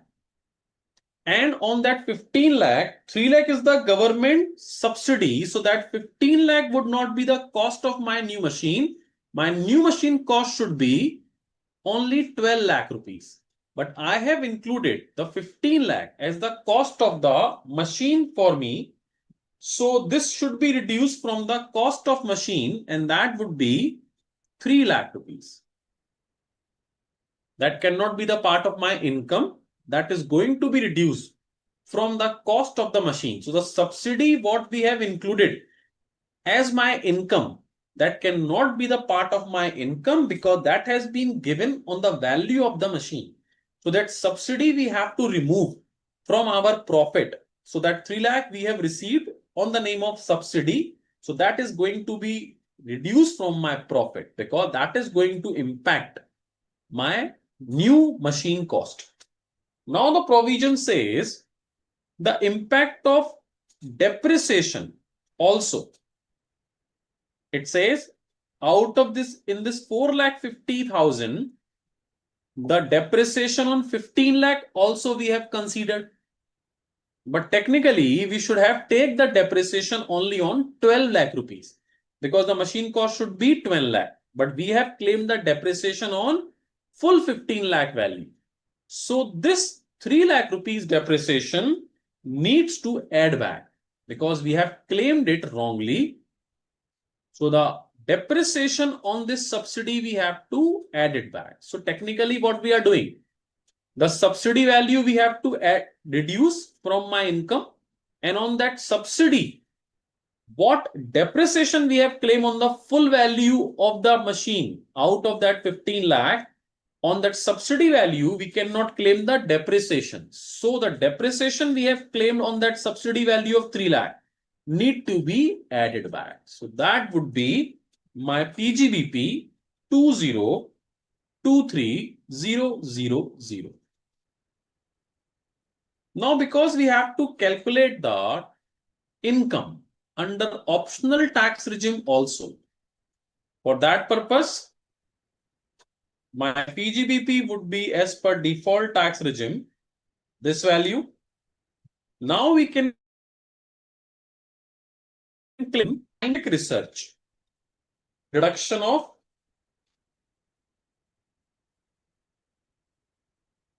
1,10,000, and we can claim the additional debt also in case of optional tax regime.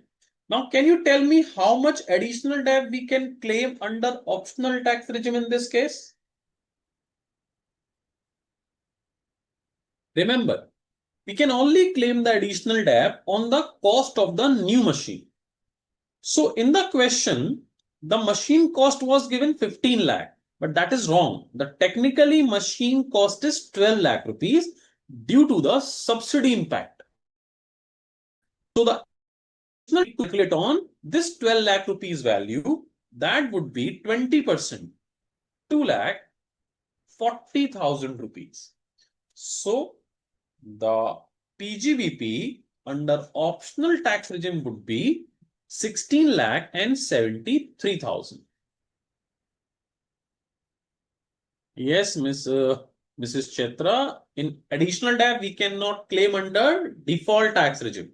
So in default tax regime, we did not claim the additional debt, but under optional tax regime, we have claimed additional depreciation. So this subsidy point is very important for the purpose of your examination. You can mark them as important points. So if there is any subsidy on machine, and if it has been included in your income, so you have to reduce it from your income, and this will impact the cost of your new machine. So this was our RTP question, a very interesting question.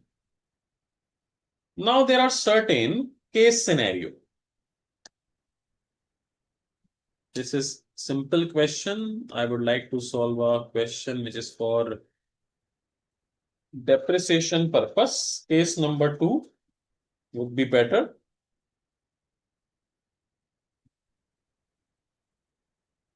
Mr. Aditya is saying, sir, in DTR last is 4,50,000. How 45,000 come? What is last 450? Aditya?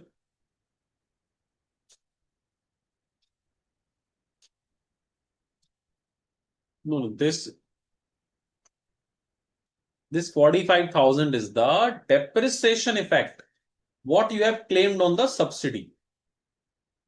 How much was the subsidy? 3 lakh. So that we wrongly include in our income because that needs to be reduced from the cost of the asset. So first of all, we have reduced it from our income because that should not be the part of my income. So that is the treatment of subsidy we have done in the net profit. Then on that subsidy part, we have claimed the depreciation, which is included in 450 because we assume the new machine cost is 15 lakh. So we must have claimed the depreciation on 15 lakh. But the cost of the asset is not 15. It should be 12 lakh. So on that 3 lakh rupees subsidy, we have claimed the depreciation, which is included under 4,50,000. So on 3 lakh, we have reversed the impact of depreciation at the rate of 15%. So that DEP effect is being removed by adding this 45,000 rupees, which is technically the DEP what we have wrongly claimed on the value of the machine. So we need to claim the depreciation on only 12 lakh rupees. But we wrongly claim the depreciation on 15 lakhs. So we has just reversed the depreciation effect of subsidy. That's why it's 45,000.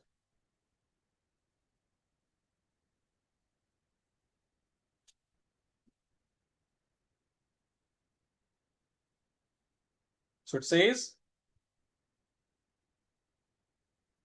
Navneet is saying, sir, अगर NGO से subsidy होता, look, it does not matter कि आपकी subsidy कहां से होती है. Subsidy, the actual cost says if there is any amount which you need not to pay, even it's from NGO, if you need not to pay that amount, in that situation, that cannot be the part of your cost of the asset, whether it's from NGO or anything. Just a second, students. Okay. Moving further to this case scenario number 2, Lux Enterprises, a proprietorship firm of Mr. Lucifer, a resident individual in Maharashtra engaged in business of printing and publishing. The following details has been given. Office building superstructure has been given. 30th September purchase date, date of put to use, and amount. So because that is a building, BMW M4 convertible car, date of purchase 23rd August 29, 25th August 29 put to use, amount has been given over here. Machinery used in printing and publishing, 25th September 25, 15th October 25, and 9,12,500. WDV of plant and machinery as on 1st April 25 rupees given. He has opted out of the default tax regime. So we are under optional tax regime. And I guess you must remember that printing, etc., also connected with additional depreciation rules. So even if you are engaged in the business of printing and publishing, you are able to claim additional depreciation if other conditions are fulfilled. So the first question is, what would be the amount of depreciation allowable on plant and machinery? 15%. So if you will see the opening WDV, that is being given in question 145,000,000. Then the added machinery.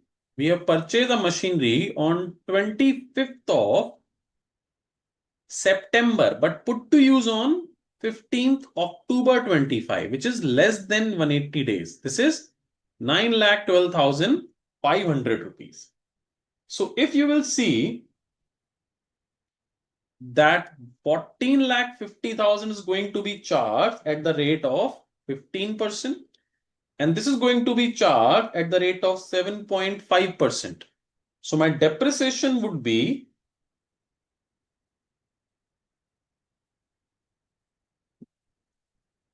to calculate it. The depreciation would be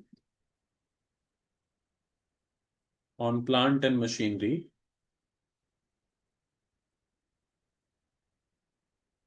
2175000 into 15%, 326, and 750 plus 68430.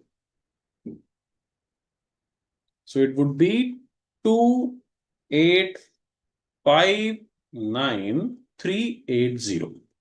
But now we have to calculate the additional depreciation also, which would be 10% because it's less than 180 days.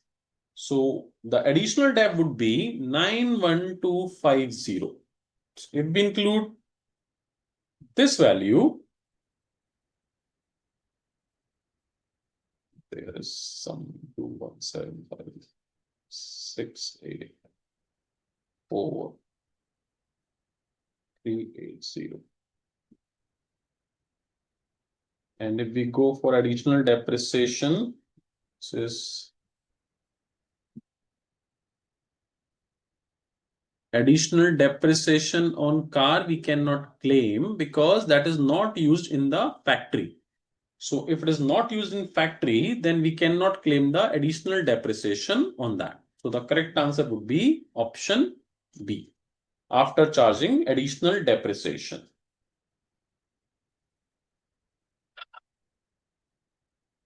Yes, only those are using for manufacturing purpose, you can claim the additional DAP on it.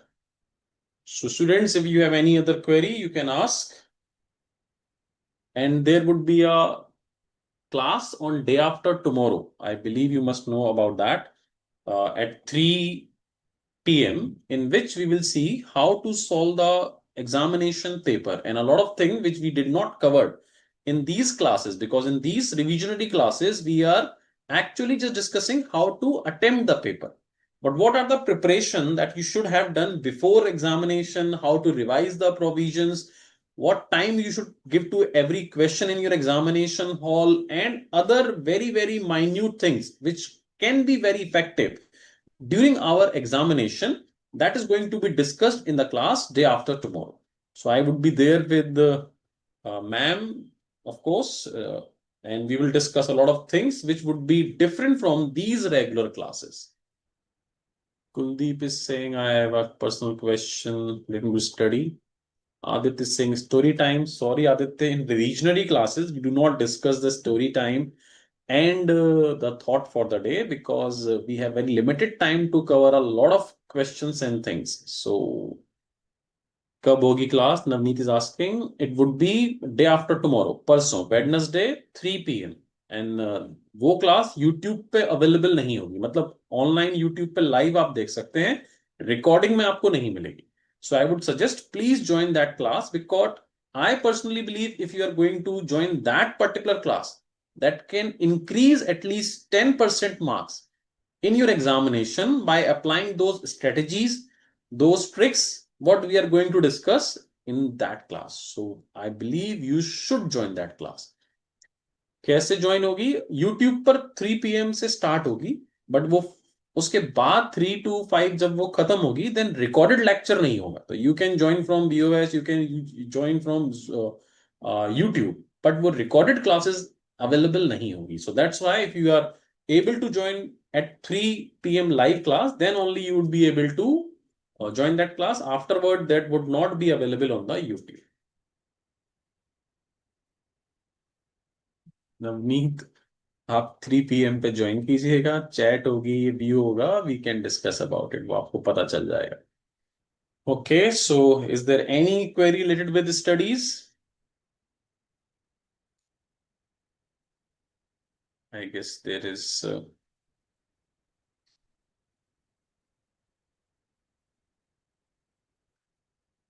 Kuldeep is saying, I attended mock test today and it was hard, hence feeling low. So still you have a lot of time. You have 1.5 month left. You can prepare better, and mock test is just a check to find it out how's your preparations are going. So it is not the result of your examination. It just make you to understand what kind of preparation you need, and if you have any weaknesses, you have to come over it.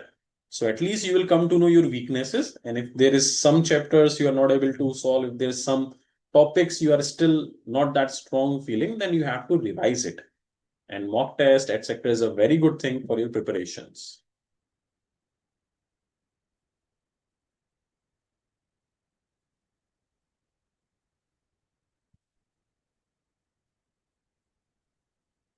Okay, Mrs. Lakshmi's, when and how we will get our mock test results, sir? Please contact to BOS regarding that. Okay. So I guess there is no related query with our subject today. So Manishji, can we close our session? Yes, yes, done. What? Internet is there. Okay. Yes, sir. Yes, sir. Student rightly sir mentioned about the day after tomorrow program. Because in that program, generally in the LBRC, what is the main agenda of this LBRC? To help you to prepare for your examination, the questions, how to write the question, the provisions, just revise the concept through the help of exam questions. But in that classes, that lecture which is going to happen on day after tomorrow, for this paper, we will discuss some important things like performa. We will give you tips how to write the paper, and what is the important thing that you have to see very carefully while attempting the question paper. Then also common mistakes which we find the student do this common mistake in the examination. That all things we will discuss in that class. And yes, it is not available in a recorded form, so you have to join live at 3 p.m. In the when you log into the your BIOS mobile app, there is a link, and also if you see on the BIOS Knowledge portal through the website, also there is a flyer. So there are there is there is QR code. So from that you can scan it, or in the YouTube also in the BIOS channel it is available. But after 5 o'clock, there will be no recording available for this class. So please join live, and for making that interactive also, you will be having access to chat, and if possible, we will allow you to unmute also. Okay, students?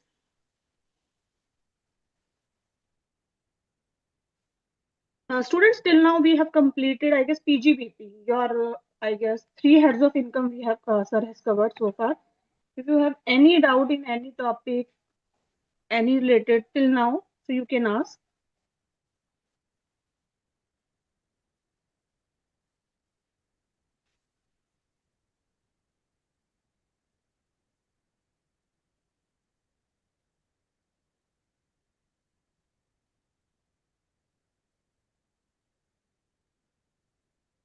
Okay, Kuldeep, we will see you in that session.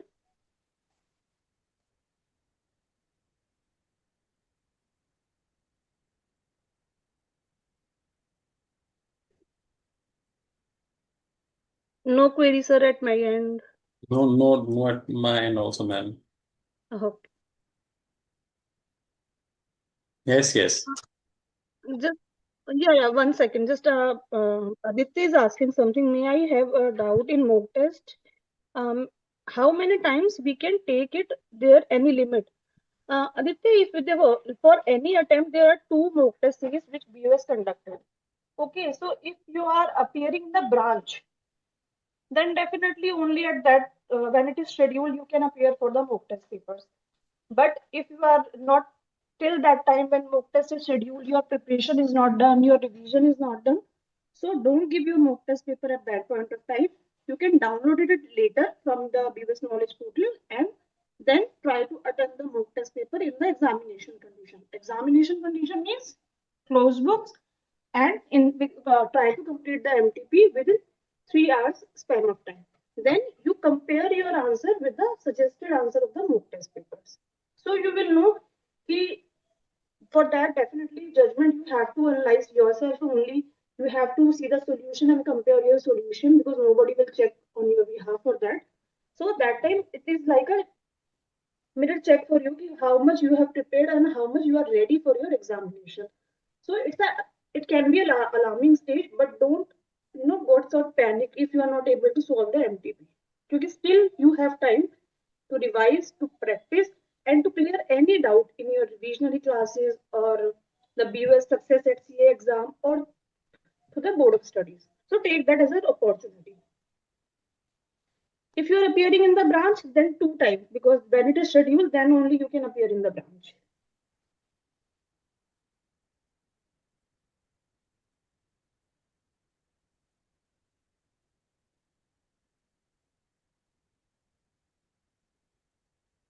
Okay, Manish ji. Okay, Maniji. Okay, good night. Thank you, sir. Thank you, ma'am. Good night. See you. Good night, sir.